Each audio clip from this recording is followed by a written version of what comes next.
ಹೋಟೆಲ್ನಲ್ಲಿ ಕೆಲಸ ಮಾಡುತ್ತಿರುವ ಗಂಡ ರಮೇಶ್ನನ್ನು ಭೇಟಿಯಾಗೋದಕ್ಕೆ ಅನಾಮಿಕ ಬರ್ತಾಳೆ. ಕ್ಯಾಶ್ ಕೌಂಟರ್ ಮೇಲೆ ಕೂತ್ಕೊಂಡ ಓನರ್ ಪೆದ್ದರಾಜನನ್ನು ನೋಡಿ, ಏನಮ್ಮ ಅನಾಮಿಕಾ, ರಮೇಶ್ಗಾಗಿ ಬಂದ್ಯಾ? ಹೌದು ಚಿಕ್ಕಪ್ಪ, ಸ್ವಲ್ಪ ನಮ್ಮವ್ರನ್ನ ಕರಿತೀರಾ? ಕರಿತೀನಿ ತಾಯಿ. ರಮೇಶು, ಓ ರಮೇಶು, ನಿನಗಾಗಿ ಅನಾಮಿಕಾ ಬಂದಿದ್ದಾಳೆ ಎಂದು ಹೇಳುತ್ತಾನೆ. ರಮೇಶ್ ಕೌಂಟರ್ ಹತ್ರ ಬರ್ತಾನೆ. 10 ನಿಮಿಷ ಚಿಕ್ಕಪ್ಪ. ನೀನು ಸರಿಯಮ್ಮ ತಾಯಿ, 10 ನಿಮಿಷ ಅಲ್ದಿದ್ರೆ 1/4 ಗಂಟೆ ಮಾತಾಡು. ಹೋಗಯ್ಯ ರಮೇಶು, ಹೆಂಡತಿ ಅಷ್ಟು ಪ್ರೇಮದಿಂದ ನಿನ್ ಜೊತೆ ಮಾತಾಡ್ಬೇಕು ಅಂತ ಬಂದ್ರೆ ಸೀದೋದ ದೋಸೆ ತರ ಮುಖ ಇಟ್ಟಿದ್ಯಾ ಎಂದು ಪೆದ್ದರಾಜು ಅನ್ನುತ್ತಲೇ ರಮೇಶನಿಗೆ ಕೋಪ ಬರುತ್ತೆ. ಏನಕ್ಕಯ್ಯ ಅಷ್ಟೊಂದು ಕೋಪ? ನಮ್ಮ ಹುಡುಗಿ ಜೊತೆ ಮಾತಾಡೋದಕ್ಕೆ ನಿಂಗೆ ಇಷ್ಟವಿಲ್ವಾ? ಹೇಳು, ಈಗಲೇ ನೀನು ಕೆಲಸ ಮಾಡದೆ ದಿನಕ್ಕೆ ದುಡ್ಡು ಕೊಟ್ಟು ಮನೆ ಕಳಿಸ್ತೀನಿ. ರಾಜುರವ್ರೆ, ಯಾಕೆ ಅಷ್ಟೊಂದು ಗಾಬರಿ ಆಗ್ತೀರಾ? ಈಗ ನಾನು ಬಾಯಿ ತೆಗ್ದಿದ್ದೀನಲ್ಲ, ಇಲ್ವಲ್ಲ? ಅನಾಮಿಕಳ ಜೊತೆ ಮಾತಾಡ್ತೀನಿ ಬಿಡಿ, ತಾವು ಸ್ವಲ್ಪ ಕೂಲ್ ಆಗಿರಿ. ಹಾ, ಆ ಲಾಸ್ಟ್ ಟೇಬಲ್ಗೆ ಹೋಗಿ, ಅಲ್ಲಿಗೆ ಯಾರು ಬರಲ್ಲ. ಇಲ್ಲಲ್ಲ ಚಿಕ್ಕಪ್ಪ, ಹಾಗೆ ಹೊರಗೋಗ್ ಬರ್ತೀವಿ, ಬನ್ನಿ. ಚಿಕ್ಕಪ್ಪ ಪರ್ಮಿಷನ್ ಕೊಟ್ಟಿದ್ದಾರಲ್ಲ ಎಂದು ರಮೇಶನ ಜೊತೆ ಸೇರಿ ಆ ಹೋಟೆಲ್ ಇಂದ ಹೊರಗೆ ಬರ್ತಾಳೆ ಅನಾಮಿಕಾ. ಇನ್ನು ಒಂದು ಸಾಫ್ಟ್ವೇರ್ ಆಫೀಸ್ ಮುಂದೆ ಭಾವನಾ ನಿಂತುಕೊಂಡು ತನ್ನ ಗಂಡ ವಿನೋದನಿಗೆ ಫೋನ್ ಮಾಡ್ತಾಳೆ. ಆಫೀಸ್ ಅಲ್ಲಿ ಇರುವ ವಿನೋದ್ ಫೋನ್ ಅಲ್ಲಿ ಮಾತಾಡ್ತಾ ಇರ್ತಾನೆ. ಹೇಳು ಭಾವನಾ. ನಾನು ನಿಮ್ಮ ಆಫೀಸಿನ ಹೊರಗಿದ್ದೀನಿ, 1 ಗಂಟೆ ಪರ್ಮಿಷನ್ ತಗೊಂಡ್ ಬನ್ನಿ. ಏನ್ ಮಾತಾಡ್ತಾ ಇದೀಯ ಭಾವನಾ? ನಾನು ಆಫೀಸ್ಗೆ ಬಂದು ಗಂಟೆ ಕೂಡ ಆಗಿಲ್ಲ, ಆಗ್ಲೇ ಗಂಟೆ ಪರ್ಮಿಷನ್ ಕೇಳಿದ್ರೆ ಮ್ಯಾನೇಜರ್ ಬೈತಾರೆ. ಏನಾದ್ರೂ ಇದ್ರೆ ಸಾಯಂಕಾಲ ಮಾತಾಡೋಣ, ಮನೆಗೆ ಹೋಗು, ಬರೋದು ನನ್ನಿಂದ ಆಗಲ್ಲ. ಅಕ್ಕ ಭಾವನ ಹತ್ರ ಹೋಗಿದ್ದಾಳೆ, ನಾನು ನಿಮ್ ಹತ್ರ ಬಂದಿದ್ದೀನಿ. ಈಗ ನೀವೇನ್ ಹೇಳಿದ್ರು ನಾನು ಕೇಳೋದಿಲ್ಲ, ಪರ್ಮಿಷನ್ ತಗೊಂಡ್ ಬನ್ನಿ, ನಾನು ಇಲ್ಲೇ ಇರ್ತೀನಿ. ಅದೆಲ್ಲ ಭಾವನಾ. ಭಾವನಾ ಏನು ಕೇಳದೆ ಫೋನ್ ಇಡುತ್ತಾಳೆ. ನಾವ್ ಹೇಳಿದ ಮಾತು ಕೇಳಿದ್ರೆ ಇವ್ರ ಹೆಂಡತಿ ಯಾಕಾಗ್ತಾರೆ? ಇವ್ರು ಬದ್ಲಾಗಲ್ಲ. ನಾವ್ ಹೇಳೋದನ್ನ ಪೂರ್ತಿಯಾಗಿ ಕೇಳೋದಿಲ್ಲ, ಅರ್ಥ ಮಾಡ್ಕೊಳ್ಳಲ್ಲ. ಅವ್ರು ಹೇಳೋದು ಮಾತ್ರ ಚಾಚಿ ತುಪ್ಪದ ಕೇಳ್ಬೇಕು, ಅರ್ಥ ಮಾಡ್ಕೋಬೇಕು, ಹೇಳಿದ್ದು ಮಾಡ್ಬೇಕು. ಅಂದುಕೊಂಡು ಮ್ಯಾನೇಜರ್ ರೂಮ್ ಒಳಗೆ ಹೋಗುತ್ತಾನೆ. ಇನ್ನು ಶಾರದಂಗೆ ಅನಾಮಿಕಳ ತಂದೆ ರಾಜಯ್ಯ ಸ್ವಲ್ಪ ದುಡ್ಡು ಕೊಡುತ್ತಾನೆ. ಭಾವನವ್ರೆ, ಈ ದುಡ್ಡು ಶಾರದಂಗೆ ಯಾಕೆ ಕೊಡ್ತಾ ಇದ್ದೀರಾ? ವಾರಗಿತ್ತಿಯರು ಅನಾಮಿಕ ಭಾವನಾ ಮೊನ್ನೆ ನಮ್ಮ ಮನೆಗೆ ಬಂದಿದ್ರು. ಭಾವನವ್ರೆ, ಏನಣ್ಣಯ್ಯ ನೀನ್ ಹೇಳೋದು? ನಿಜಾನೇ ತಂಗಿಮ್ಮ.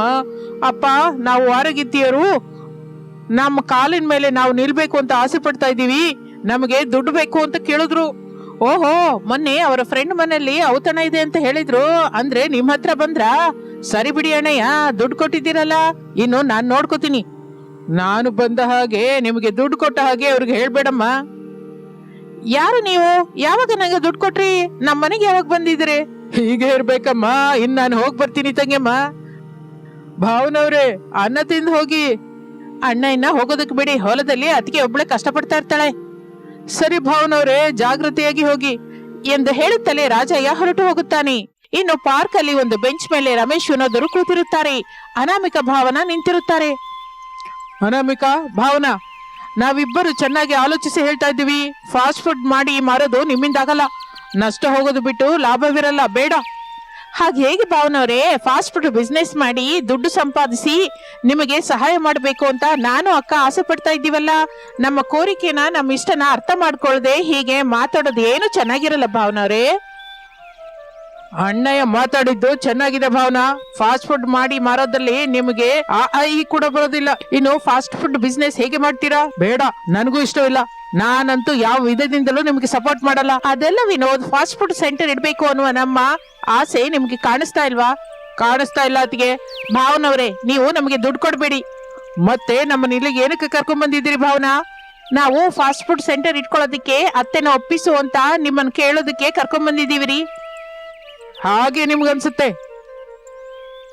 ಅಮ್ಮನ ಹತ್ರ ಮಾತಾಡಿ ಒಪ್ಪಿಸ್ತೀನಿ, ಇನ್ನು ನೀವು ಮನೆಗೆ ಹೋಗಿ. ನಾನು ಮೊದ್ಲೇ ಹೇಳ್ತಾ ಇದ್ದೀನಿ ಅನಾಮಿಕಾ, ನಾನು ತಮ್ಮ ಮಾತ್ರ ದುಡ್ಡು ಹೊಂದಿಸ್ಕೊಡೋದು ಇಲ್ಲ. ಅಷ್ಟೇ ಅಲ್ಲ, ಅತಿಗೆ ಸಾಲ ತಂದ್ರು ಒಪ್ಕೊಳ್ಳಲ್ಲ. ಹಾಗೆ ಅಂತ ಬಂಗಾರ ಅಡವಿಟ್ರು ನಮಗೆ ಸಂಬಂಧವಿಲ್ಲ. ನಮ್ಮ ಅನುಮತಿ ಇಲ್ಲದೆ ಅಡವಿಟ್ರೆ ನಾನ್ ಸುಮ್ನಿರಲ್ಲ. ಹಾಗೆ ವಿನೋದ್, ನಮ್ ಕಷ್ಟವೇನೋ ನಾವೇ ಪಡ್ತೀವಿ, ಮೊದ್ಲು ಅತ್ತೆನ ಒಪ್ಸಿ. ಹಾಗೆ ಅತಿಗೆ, ನೀವು ಮನೆಗೆ ಹೋಗಿ. ನಾನು ಅಣ್ಣಯ್ಯ ಸಾಯಂಕಾಲ ಬಂದ ಮೇಲೆ ಅಮ್ಮನ ಜೊತೆ ಮಾತಾಡ್ತೀವಿ ಎಂದು ವಿನೋದ್ ಹೇಳಿದ ಮಾತಿಗೆ ಇಬ್ಬರು ಸಂತೋಷ ಪಡುತ್ತಾರೆ. ಹಾಗೆ ಸಮಯ ಕಳೆಯುತ್ತಾ ಇರುತ್ತದೆ. ಆ ದಿನ ರಾತ್ರಿ ಎಲ್ಲರೂ ಅನ್ನ ತಿಂದ ಮೇಲೆ ರಮೇಶ್ ವಿನೋದರು ತಾಯಿ ಶಾರದಳ ಹತ್ತಿರ ಮಾತನಾಡುತ್ತಾರೆ, ಒಪ್ಪಿಸುತ್ತಾರೆ. ಒಪ್ಕೋತಾ ಇದೀನಿ. ಈಗ ಮಾತ್ರ ವಾರಗಿತ್ತಿಯವರು ಅವ್ರ ಕಾಲ್ ಮೇಲೆ ನಿಲ್ಲದೆ ಒಬ್ಬರು ಪಕ್ಕದ ಮನೆಯವ್ರ ಮೇಲೆ, ಇನ್ನೊಬ್ರೇನೋ ಎದುರಿನ ಮನೆಯವ್ರ ಕಾಲ್ ಮೇಲೆ ನಿಂತಿದ್ದಾರ ಏನೋ ಹೇಳಿ? ಅದೆಲ್ಲಮ್ಮ. ಸರಿ, ಅವರು ಫಾಸ್ಟ್ ಫುಡ್ ಸೆಂಟರ್ ಇಟ್ಕೊಳ್ಳೋದಕ್ಕೆ ನಾನು ಒಪ್ಕೋತಾ ಇದ್ದೀನಿ. ನೀವು ಹೋಗಿ, ಹಗಲೆಲ್ಲ ಕೆಲಸ ಮಾಡಿ ತುಂಬಾ ಸುಸ್ತಾಗಿದ್ದೀರಾ, ಹೋಗಿ ಮಲ್ಕೊಳ್ಳಿ, ನಾನು ಸೊಸೆ ಹತ್ರ ಮಾತಾಡ್ತೀನಿ ಎಂದು ಹೇಳಿದ ತಾಯಿ ಶಾರದಾಳ ಮಾತಿಗೆ ಮತ್ತೊಂದು ಮಾತು ಎದುರು ಮಾತನಾಡದೆ ಅವರವರ ರೂಮಿಗೆ ಅವರು ಹೊರಟು ಹೋಗುತ್ತಾರೆ. ಶಾರದಾ ಸೊಸೆಯರನ್ನು ಕರೆದು ದುಡ್ಡು ಕೊಡುತ್ತಾಳೆ. ಅನಾಮಿಕ ಭಾವನ ಮುಖಗಳು ಬೆಳಿಗ್ಗೆ ಹೋಗುತ್ತದೆ. ಸೊಸೆ ಅಂದ್ರೆ ಇದು ಮನೆ ದುಡ್ಡಲ್ಲ, ಹೊರಗಿನಿಂದ ಸಾಲವಾಗಿ ತಂದ ದುಡ್ಡು. ಬಡ್ಡಿ 100ಕ್ಕೆ 10 ರೂಪಾಯಿ ತಗೊಂಡಿನಿ ಅಂತ ಹೇಳಿದಾನೆ. ಪ್ರತಿ ತಿಂಗಳು 1ನೇ ತಾರೀಕು ಬಡ್ಡಿ ಕೊಡಬೇಕು, ಇಲ್ಲ ಅಂದ್ರೆ ಮನೆಗೆ ಬಂದು ಪಂಚಾಯತಿ ಇಡ್ತಾರಂತೆ. ಕೊಡೋಣ ಅತ್ತೆ, ಖಚಿತವಾಗಿ 1 ತಾರೀಕಿಗೆ ಕೊಡೋಣ ಎಂದು ಹೇಳಿ ಸೊಸೆಯರು ಹೊರಟು ಹೋಗುತ್ತಾರೆ. ಇನ್ನು ಮಾರನೇ ದಿನ ವಾರಗಿತ್ತಿಯರು ಸೇರಿ ಒಂದು ಕಡೆ ಫಾಸ್ಟ್ ಫುಡ್ ಸೆಂಟರ್ ಇಡುತ್ತಾರೆ. ಡಿಜೆ ಹಾಡುಗಳನ್ನು ಹಾಕಿ ಗಿರಾಕಿಗಾಗಿ ನೋಡ್ತಾ ಇರ್ತಾರೆ. 1 ಗಂಟೆ ಕಳೆಯುತ್ತದೆ. ಒಬ್ಬ ಕಸ್ಟಮರ್ ಕೂಡ ಅಲ್ಲಿಗೆ ತಿನ್ನೋದಕ್ಕೆ ಬರಲಿಲ್ಲ. ನಮ್ ಸುತ್ತಲೂ ಏನ್ ನಡೀತಾ ಇದೆ ಭಾವನಾ? ನಮ್ಮ ಫಾಸ್ಟ್ ಫುಡ್ ಸೆಂಟರ್ ಓಪನ್ ಮಾಡಿ 1 ಗಂಟೆ ಆಯ್ತು, ತಿನ್ನೋದಕ್ಕೆ ಒಬ್ರು ಕೂಡ ಬಂದಿಲ್ಲ. ಹೀಗಾದ್ರೆ ಹೇಗೆ ಹೇಳು? ಪ್ರತಿ ತಿಂಗಳು ಬಡ್ಡಿ ಹೇಗೆ ಕಟ್ತೀವಿ? ಅಕ್ಕ, ಈ ದಿನ ಮೊದಲ ದಿನ ಅಲ್ವಾ, ಹೀಗೆ ಇರುತ್ತೆ ಎಂದು ಭಾವನ ಸಮಜಾಯಿಷ ಹೇಳುತ್ತಾ ಇರುವಾಗ ಆಗಲೇ ಅಲ್ಲಿಗೆ ಒಬ್ಬ ಕಸ್ಟಮರ್ ಬರುತ್ತಾನೆ. ಏನ್ ಬೇಕು ರೀ? ಅಭಿಮಾನದಿಂದ ಏನ್ ಕೊಟ್ರು ತಿಂತೀನಿ. ಅರೆ ಅಣ್ಣ, ಇದು ಉಚಿತವಾಗಿ ಕೊಡೋದಲ್ಲ, ದುಡ್ಡಿಗೆ ಕೊಡೋದು. ನಿಮ್ಮ ಜೇಬಿಂದ 100 ರೂಪಾಯಿ ತೆಗೆದುಕೊಟ್ರೆ chicken noodles, chicken manchurian, chicken fried rice ಏನು ಬೇಕು ಅಂದ್ರೆ ಅದು ಬಿಸಿ ಬಿಸಿಯಾಗಿ ಮಾಡಿಕೊಡ್ತೀವಿ. ನೀವು ಹೊಟ್ಟೆ ತುಂಬಾ ತಿನ್ಬಹುದು. ಮತ್ತೆ ನನ್ನ ಹತ್ರ 100 ನೋಟ್ ಇಲ್ವೇ? 50 ನೋಟೇ ಇದೆ, ಹೇಗೆ ಎಂದು ಆ 50ರ ನೋಟನ್ನು ಹಿಡಿದುಕೊಳ್ಳುತ್ತಾನೆ. ಭಾವನ ಚಟಕ್ ಅಂತ ನೋಟನ್ನು ಎಳೆದುಕೊಂಡು, ಗಾಳಿಗೆ ಹೋಗ್ತಾ ಇದೆ ಅಂತ ತಗೊಂಡೆ ಅಣ್ಣ. ಅಕ್ಕ, ಸಿಂಗಲ್ ವೆಜ್ ಫ್ರೈಡ್ ಮಾಡಿಕೊಡು ಎಂದು ಹೇಳುತ್ತಲೇ ಅನಾಮಿಕಾ ತನಗೆ ಬಂದ ಹಾಗೆ ವೆಜ್ ಫ್ರೈಡ್ ರೈಸ್ ಮಾಡಲಿಕ್ಕೆ ಶುರು ಮಾಡುತ್ತಾಳೆ. ಇಷ್ಟರಲ್ಲಿ ಅಲ್ಲಿಗೆ ಮತ್ತೊಬ್ಬ ಕಸ್ಟಮರ್ ಬರುತ್ತಾನೆ. ಇಬ್ಬರು ಆನಂದದಿಂದ ಮುಖ ನೋಡ್ಕೋತಾರೆ. ಅವನಿಗೆ ಸ್ಪೈಸಿ ಚಿಕನ್ ಮಂಚೂರಿಯಾ ಬೇಕು ಅಂತ ಹೇಳುತ್ತಾನೆ. ಅಷ್ಟೇ, ಭಾವನ ಮತ್ತೊಂದು ಒಲೆ ಮೇಲೆ ಖಾರ ಹೆಚ್ಚು ಹಾಕಿ ಚಿಕನ್ ಮಂಚೂರಿಯಾ ಮಾಡಿ ಕೊಡುತ್ತಾಳೆ.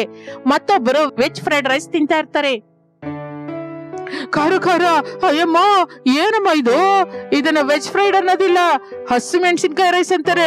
ನಿಮ್ಗೂ ನಿಮ್ಮ ಫಾಸ್ಟ್ ಫುಡ್ಗೂ 50 ರೂಪಾಯಿ ದಂಡ, ನಿಮ್ಮ ಸುತ್ತಮುತ್ತಲಿಗೆ ಬರೋಲ್ಲ ಎಂದು ಓಡಿ ಹೋಗುತ್ತಾನೆ ಆ ಕಸ್ಟಮರ್. ಇನ್ನು ಸ್ಪೈಸಿ ಚಿಕನ್ ಮಂಚೂರಿಯಾ ಹಿಡಿದುಕೊಂಡ ಕಸ್ಟಮರ್ ಅಯೋಮಯದಿಂದ ಅವ್ರ ಕಡೆ ನೋಡ್ತಾ ಇರ್ತಾನೆ.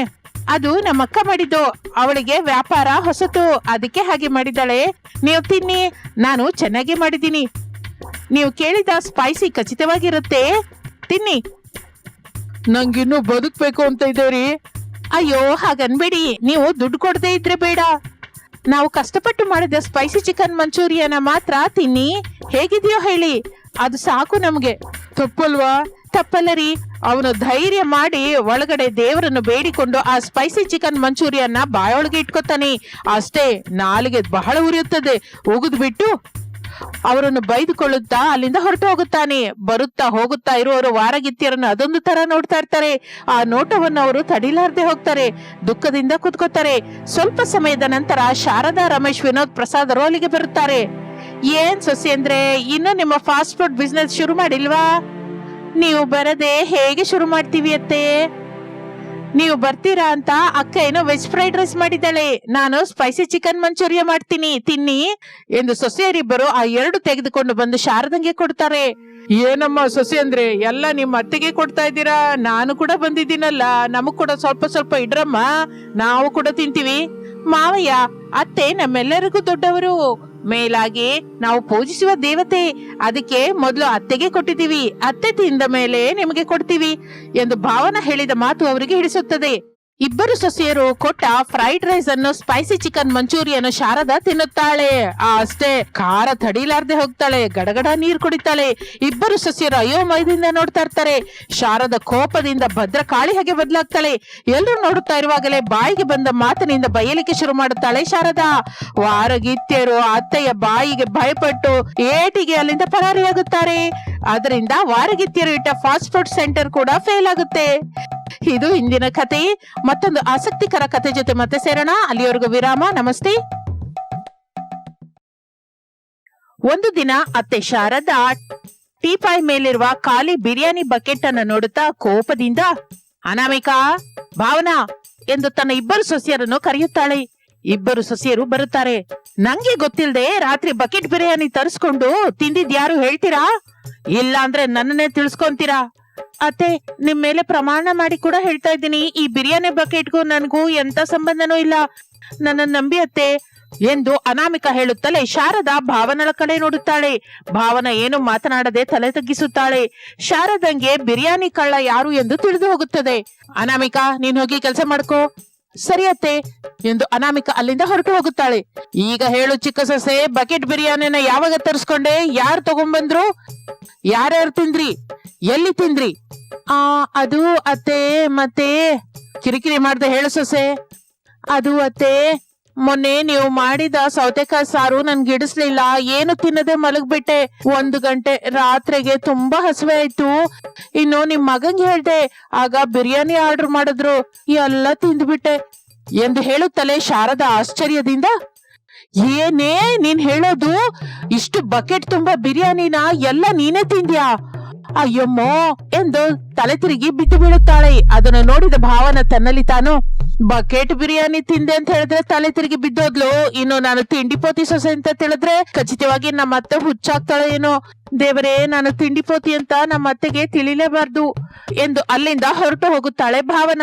ಶಾರದಳ ಗಂಡ ಪ್ರಸಾದ್ ಹೊಲದ ಕೆಲಸ ಮಾಡುತ್ತಾ ಇರುತ್ತಾನೆ. ದೊಡ್ಡ ಮಗ ರಮೇಶ್ ಹೋಟೆಲ್ ಅಲ್ಲಿ ಕೆಲಸ ಮಾಡ್ತಾ ಇರ್ತಾನೆ. ಚಿಕ್ಕ ಮಗ ವಿನೋದ್ ಒಂದು ಸಾಫ್ಟ್ವೇರ್ ಆಫೀಸ್ ಅಲ್ಲಿ ಟ್ರೈನಿಂಗ್ ತಗೋತಾ ಇರ್ತಾನೆ.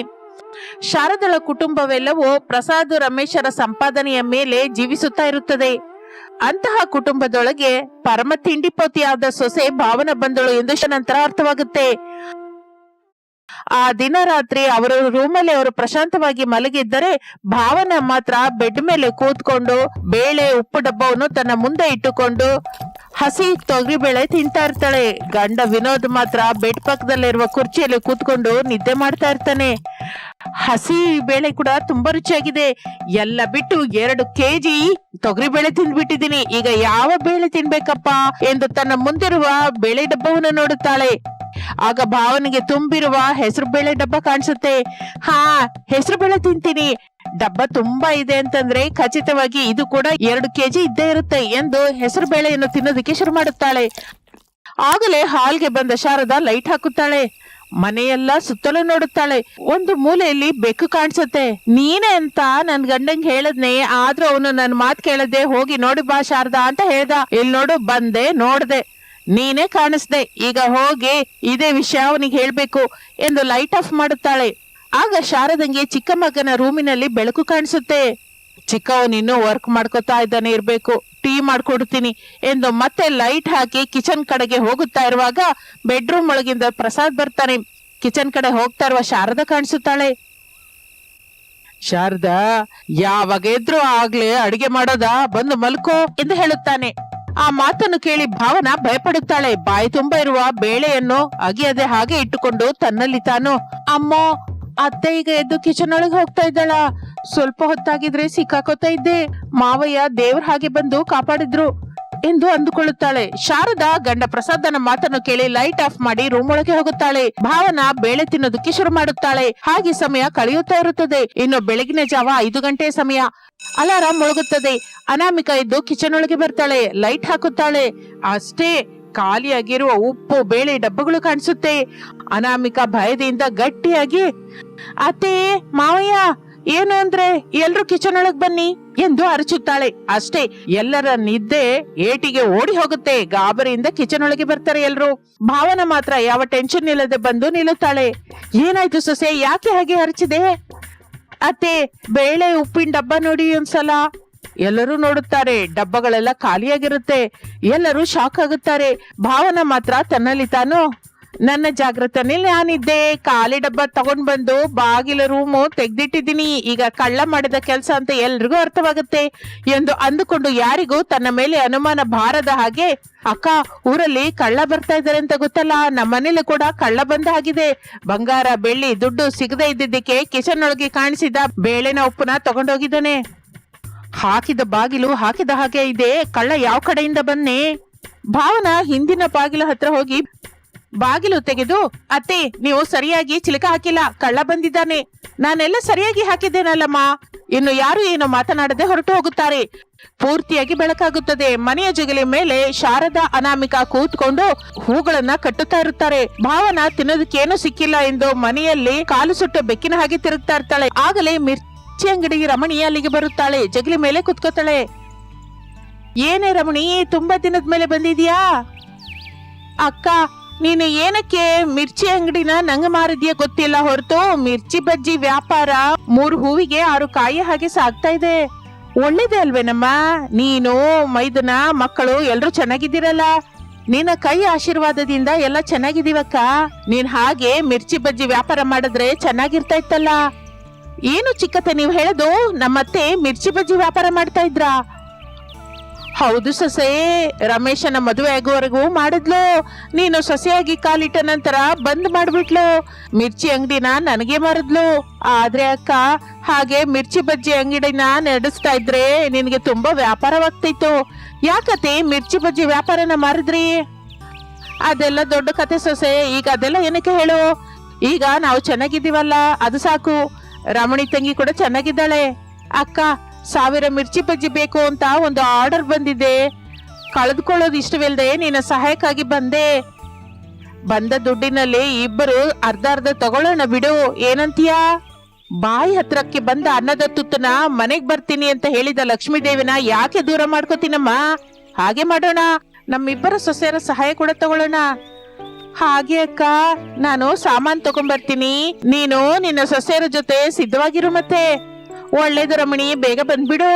ರಮಣಿ ಹೊರಟು ಹೋಗುತ್ತಾಳೆ. ಮನೆಯಲ್ಲಿರುವ ಭಾವನ ಮಾತನ್ನು ಕೇಳಿ ಸಂಭ್ರಮ ಪಡುತ್ತಾಳೆ.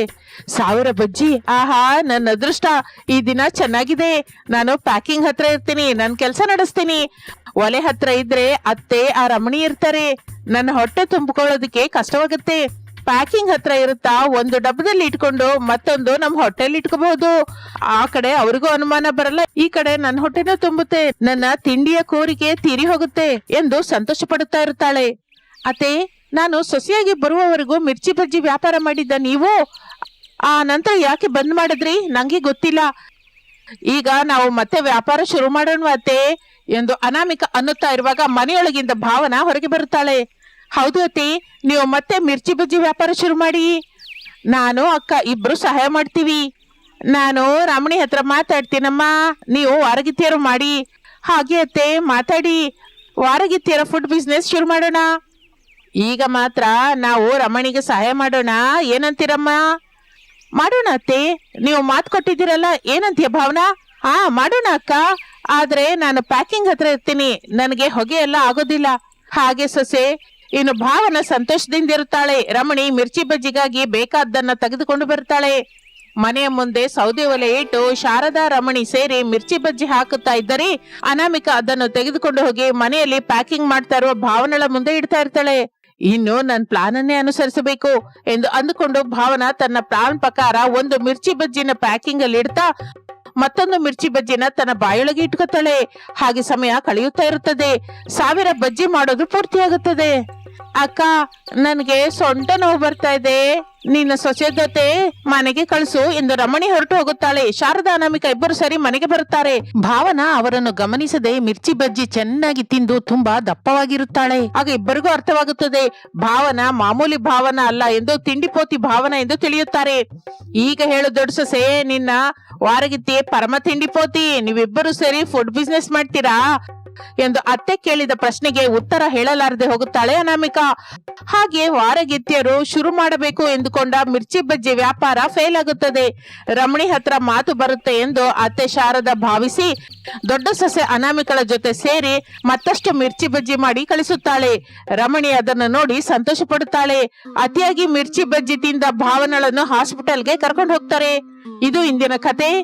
ಮತ್ತೊಂದು ಆಸಕ್ತಿಕರ ಕಥೆ ಜೊತೆ ಮತ್ತೆ ಸೇರೋಣ. ಅಲ್ಲಿಯವರೆಗೂ ವಿರಾಮ. ನಮಸ್ತೆ.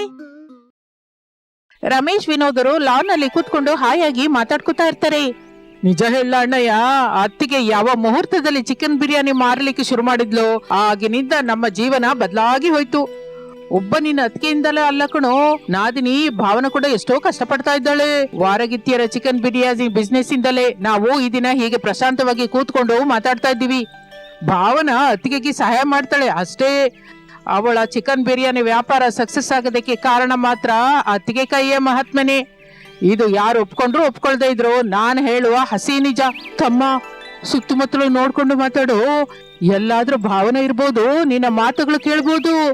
ರೂಮಿನೊಳಗೆ ಹೋದ ಮೇಲೆ ಎಂದು ರಮೇಶ್ ಹೇಳುತ್ತಲೇ ವಿನೋದ್ ಸ್ವಲ್ಪ ಗಾಬರಿಯಿಂದ, ಭಾವನ ಬಂದ್ಲ ಅಣ್ಣಯ್ಯ, ಎಂದು ಸುತ್ತಮುತ್ತಲು ನೋಡುತ್ತಾನೆ. ಮನೆಯ ಬಾಗಿಲ ಹತ್ರ ನಿಂತ್ಕೊಂಡು ಕೋಪದಿಂದ ತನ್ನ ಕಡೆಯೇ ನೋಡುತ್ತಾ ಇರುವ ಹೆಂಡತಿ ಭಾವನ ಕಾಣಿಸುತ್ತಾಳೆ. ಅದೆಲ್ಲ ಭಾವನಾ ಎಂದು ಬಾಗಿಲ ಹತ್ರಕ್ಕೆ ಬರ್ತಾನೆ ವಿನೋದ್. ಭಾವನ ಕೋಪದಿಂದ ಹೊರಟು ಹೋಗುತ್ತಾಳೆ. ವಿನೋದ್ ಅದೊಂಥರ ಮುಖವಿಟ್ಟು ರಮೇಶ್ನನ್ನು ನೋಡುತ್ತಾನೆ. ರಮೇಶ್ ನಕ್ಕು ನೋಡ್ಕೋಬೇಕಲ್ಲ ತಮ್ಮ ಎಂದು ಅನ್ನುತ್ತಾನೆ. ವಿನೋದ್ ಬಂದು ಕುತ್ಕೋತಾನೆ. ಭಾವನ ಹತ್ರ ಹೋಗದೆ ಮತ್ತೆ ಬಂದು ಯಾಕೆ ಇಲ್ಲಿ ಕೂತೆ? ಹೋಗು ತಮ್ಮ, ಹೋಗಿ ಭಾವನನ್ನ ಕೂಲ್ ಮಾಡು, ಹೋಗು. ಅಣ್ಣಯ್ಯ, ಭಾವನ ಈಗ ಕೋಪದಿಂದ ಹೊರಟೋದ್ರು. ಆಮೇಲೆ ಆಲೋಚಿಸಿ ನಾವು ಮಾತಾಡ್ಕೊಳ್ತಾ ಇರೋದು ನಿಜಾನೇ ಅಂತ ಅರ್ಥ ಮಾಡ್ಕೋತಾಳೆ. ಮತ್ತೆ ನಗುತ್ತಾ ನಮ್ ಜೊತೆ ಸೇರಿ ಹೋಗ್ತಾಳೆ ಎಂದು ಇಬ್ಬರು ಮಾತನಾಡಿಕೊಳ್ಳುತ್ತಾ ಇರುವಾಗ ತಂದೆ ಪ್ರಸಾದ್ ಬಾಗಿಲ ಹತ್ರ ನಿಂತ್ಕೊಂಡು ನಗುತ್ತಾ ಇರುವ ಮಕ್ಕಳನ್ನು ನೋಡಿ ಸಂತೋಷ ಪಡ್ತಾ ಇರ್ತಾನೆ. ಆಗಲೇ ಅವನ ಹತ್ತಿರಕ್ಕೆ ಹಾಲ್ನಿಂದ ಶಾರದಾ ಬರುತ್ತಾಳೆ. ಎಲ್ಲಿ ನಿಂತ್ಕೊಂಡು ಏನ್ ನೋಡ್ತಾ ಇದ್ದೀರಾ? ನೀನು ನೋಡು ಶಾರದಾ, ನಿಂಗೂ ಗೊತ್ತಾಗುತ್ತೆ. ನೋಡ್ತೀನಿ ಯಾಕೆ ನೋಡಲ್ಲ ಎಂದು ಲಾನ್ ಕಡೆ ನೋಡುತ್ತಾಳೆ. ಮಕ್ಕಳು ನಗುತ್ತಾ ಮಾತನಾಡಿಕೊಳ್ಳುವುದು ಶಾರದಂಗಿ ಕೂಡ ಹಿಡಿಸುತ್ತದೆ. ಹಬ್ಬ, ನಮ್ಮ ಮಕ್ಕಳು ಹೀಗೆ ಕೂತ್ಕೊಂಡು ಮಾತಾಡೋದು ನನಗೆ ನಿಜವಾಗಿ ಕನಸಾಗಿ ಕಾಣಿಸುತ್ತಾರೆ. ಕನಸಲ್ಲ ಶಾರದಾ, ನಿಜ. ಇದೆಲ್ಲ ನಮ್ಮ ದೊಡ್ಡ ಸಸ್ಯ ಅನಾಮಿಕ ನಮಗಾಗಿ ತೆಗೆದುಕೊಂಡು ಬಂದ ಅದೃಷ್ಟ. ತುಂಬಾ ಒಳ್ಳೆ ಮಾತು ಹೇಳಿದ್ರಿ. ಅವಳು ಶುರು ಮಾಡಿದ ಚಿಕನ್ ಬಿರಿಯಾನಿ ವ್ಯಾಪಾರದಿಂದಲೇ ನಾವು ಈ ದಿನ ಈ ಸ್ಥಾಯಿಲಿ ಇದ್ದೀವಿ. ಯಾವ ತಲೆನೋವು ಇಲ್ಲದೆ ನಾವು ನಮ್ಮ ಮನೆಯಲ್ಲಿ ನಾವಿದ್ದೀವಿ ಎಂದು ಶಾರದಾ ಹೇಳಿದ ಮಾತುಗಳು ಕಿಚನ್ ನಲ್ಲಿ ದುಃಖದಿಂದ ನಿಂತ ಭಾವನ ಕೇಳಿಸಿಕೊಳ್ತಾಳೆ. ಈ ಮನೆಯಲ್ಲಿರೋರ್ಗೆ ನನ್ನ ವಾರಗಿತ್ತಿಯರ ಕಷ್ಟನೇ ಕಾಣಿಸುತ್ತೆ, ನಾನು ಕಾಣಿಸ್ತಾನೆ ಇಲ್ಲ, ನನ್ನ ಕಷ್ಟನೂ ಕಾಣಿಸಲ್ಲ. ಅವಳದ್ದು ಅದೃಷ್ಟವಾದ್ರೆ ನಂದು ದುರದೃಷ್ಟ ಅಲ್ವಾ? ಆದ್ರೂ ನನ್ನ ಕಟ್ಕೊಂಡ ಗಂಡನೇ ನನ್ನ ಕಷ್ಟನ ಗುರುತಿಸ್ತಾ ಇದ್ರೆ ಇನ್ನು ಅತ್ತೆ, ಮಾವ, ಭಾವ, ಅನಾಮಿಕ ಏನು ಗುರುತಿಸ್ತಾರೆ? ನನ್ನ ಗುರುತನ್ನ ನಾನೇ ಸಂಪಾದಿಸ್ಕೋತೀನಿ, ನಾನು ಕೂಡ ಚಿಕನ್ ಬಿರಿಯಾನಿ ಮಾಡ್ತೀನಿ ಎಂದು ತನ್ನ ಕಣ್ಣೀರು ಹರಿಸಿಕೊಳ್ಳುತ್ತಾಳೆ. ಬಾಗಿಲ ಹತ್ರ ಇರುವ ಶಾರದಾ ಗಂಡ ಪ್ರಸಾದನ ಹತ್ರ, ಮಕ್ಕಳು ಮನೆ ಮುಂದಿದ್ದಾರೆ, ಇನ್ನು ಸೊಸೆಯರು? ನನ್ನ ಅಂಜನ ಸರಿಯಾಗಿದ್ರೆ ಮನೆ ಹಿಂದೆ ಅನ್ಸುತ್ತೆ, ಹೋಗಿ ನೋಡು. ಮನೆ ಹಿಂದೆ ಏನ್ ಮಾಡ್ತಾ ಇದ್ದಾರೆ ಅಂದುಕೊಳ್ಳುತ್ತಲೇ ಶಾರದಾ ಮನೆ ಹಿಂದೆ ಬಂದು ನೋಡುತ್ತಾಳೆ. ಭಾವನ ಅಳುತ್ತಾ ಇದ್ರೆ ಅನಾಮಿಕ ಸಮಾಧಾನಿಸ್ತಾ ಇರ್ತಾಳೆ. ಅಯ್ಯೋ ತಂಗಿ, ನಾವು ಹೊರಗಿತ್ತಿರ ಚಿಕನ್ ಬಿರಿಯಾನಿ ವ್ಯಾಪಾರ ಸಕ್ಸಸ್ ಆಗಿದೆ ಅಂತಂದ್ರೆ ನನ್ನಿಂದ ನಿನ್ನಿಂದ ಅಲ್ಲ, ನಮ್ಮಿಬ್ಬರಿಂದ.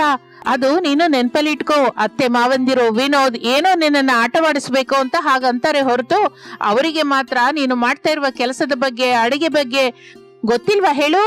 ಅಂದ್ರೆ ಈ ದಿನ ಬಿರಿಯಾನಿ ನಾನೇ ಮಾಡ್ತೀನಿ ಅಕ್ಕ ಎಂದು ಭಾವನ ಕೇಳುತ್ತಲೇ ಅನಾಮಿಕಾ ಬೆಚ್ಚಿ ಬೀಳುತ್ತಾಳೆ.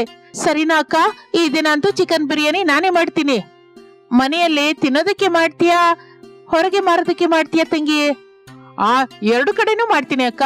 ಅನಾಮಿಕಾ ಮತ್ತಷ್ಟು ಬೆಚ್ಚಿ ಬಿದ್ದು ತನ್ನಲ್ಲಿ ತಾನು, ಮನೆಯಲ್ಲಿ ನಮ್ಮನ್ನು ಬಲಿ ಮಾಡೋದಲ್ದೆ ಅಭಿಮಾನದಿಂದ ನಮ್ಮ ಬಿರಿಯಾನಿ ಅಂಗಡಿ ಹತ್ರ ಬರುವ ತಿನ್ನುವವರನ್ನು ಕೂಡ ಬಲಿ ಮಾಡೋದಷ್ಟು ಒಳ್ಳೇದಲ್ಲ ತಂಗಿ. ಬಿಸ್ನೆಸ್ ಏಟು ಬೀಳುತ್ತೆ. ಈಗ ಏನ್ ಮಾಡ್ಬೇಕು? ಈ ಕಡೆ ತಂಗಿ ದುಃಖ ಪಡಬಾರ್ದು, ಅಲ್ಲಿ ಬಿಸ್ನೆಸ್ ಲಾಸ್ ಆಗ್ಬಾರ್ದು ಎಂದು ಆಲೋಚಿಸಲಿಕ್ಕೆ ಶುರು ಮಾಡುತ್ತಾಳೆ ಅನಾಮಿಕಾ. ಸರಿನಾ ಅಕ್ಕ, ದಿನವೂ ನಿನಗೆ ಸಹಾಯ ಮಾಡ್ತಾ ಇದ್ದ ಹಾಗೆ ಈ ದಿನ ನೀನು ನನಗೆ ಸಹಾಯ ಮಾಡು, ಆಗ ನಾನು ಚಕಚಕ ಬಿರಿಯಾನಿ ಮಾಡ್ಬಿಡ್ತೀನಿ ಎಂದು ಭಾವನೆ ಹೇಳುತ್ತಾಳೆ. ಅನಾಮಿಕಂಗೆ ಆಗಲೇ ಒಂದು ಐಡಿಯಾ ಬರುತ್ತದೆ. ತಂಗಿ, ಒಂದೇ ದಿನ ಮನೆಗೆ ಹೊರಗೆ ಚಿಕನ್ ಬಿರಿಯಾನಿ ಮಾಡಿ ಸುಸ್ತಾಗಿ ಹೋಗೋದು ಏನು ಕೇಳು? ಈ ದಿನ ನೀನು ಮನೇಲಿ ಮಾಡು, ನಾಳೆ ಹೊರಗೆ ಮಾಡುವಂತೆ.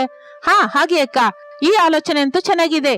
ಈ ದಿನ ಮನೆಯಲ್ಲಿ ಚಿಕನ್ ಬಿರಿಯಾನಿ ಮಾಡ್ಬಿಡ್ತೀನಿ ಎಂದು ಭಾವನ ಹೇಳುತ್ತಾ ಇರುವಾಗ ಅತ್ತೆ ಶಾರದಾ ಅಲ್ಲಿಗೆ ಬರುತ್ತಾಳೆ. ಇಲ್ಲೇನ್ ಮಾಡ್ತಾ ಇದ್ದೀರಮ್ಮ ಸೊಸೆ ಅಂದ್ರೆ? ಬಂದ್ರೆ ಅತ್ತೆ, ಭಾವನಾ ಚಿಕನ್ ಬಿರಿಯಾನಿ ಮಾಡ್ತೀನಿ ಅಂತ ಹಠ ಹಿಡ್ದಿದ್ದಾಳೆ. ಬೇಡಮ್ಮ ಚಿಕ್ಕ ಸೊಸೆ, ನೀನ್ ಎಂತ ಬಿರಿಯಾನಿ ಮಾಡ್ಬೇಡ.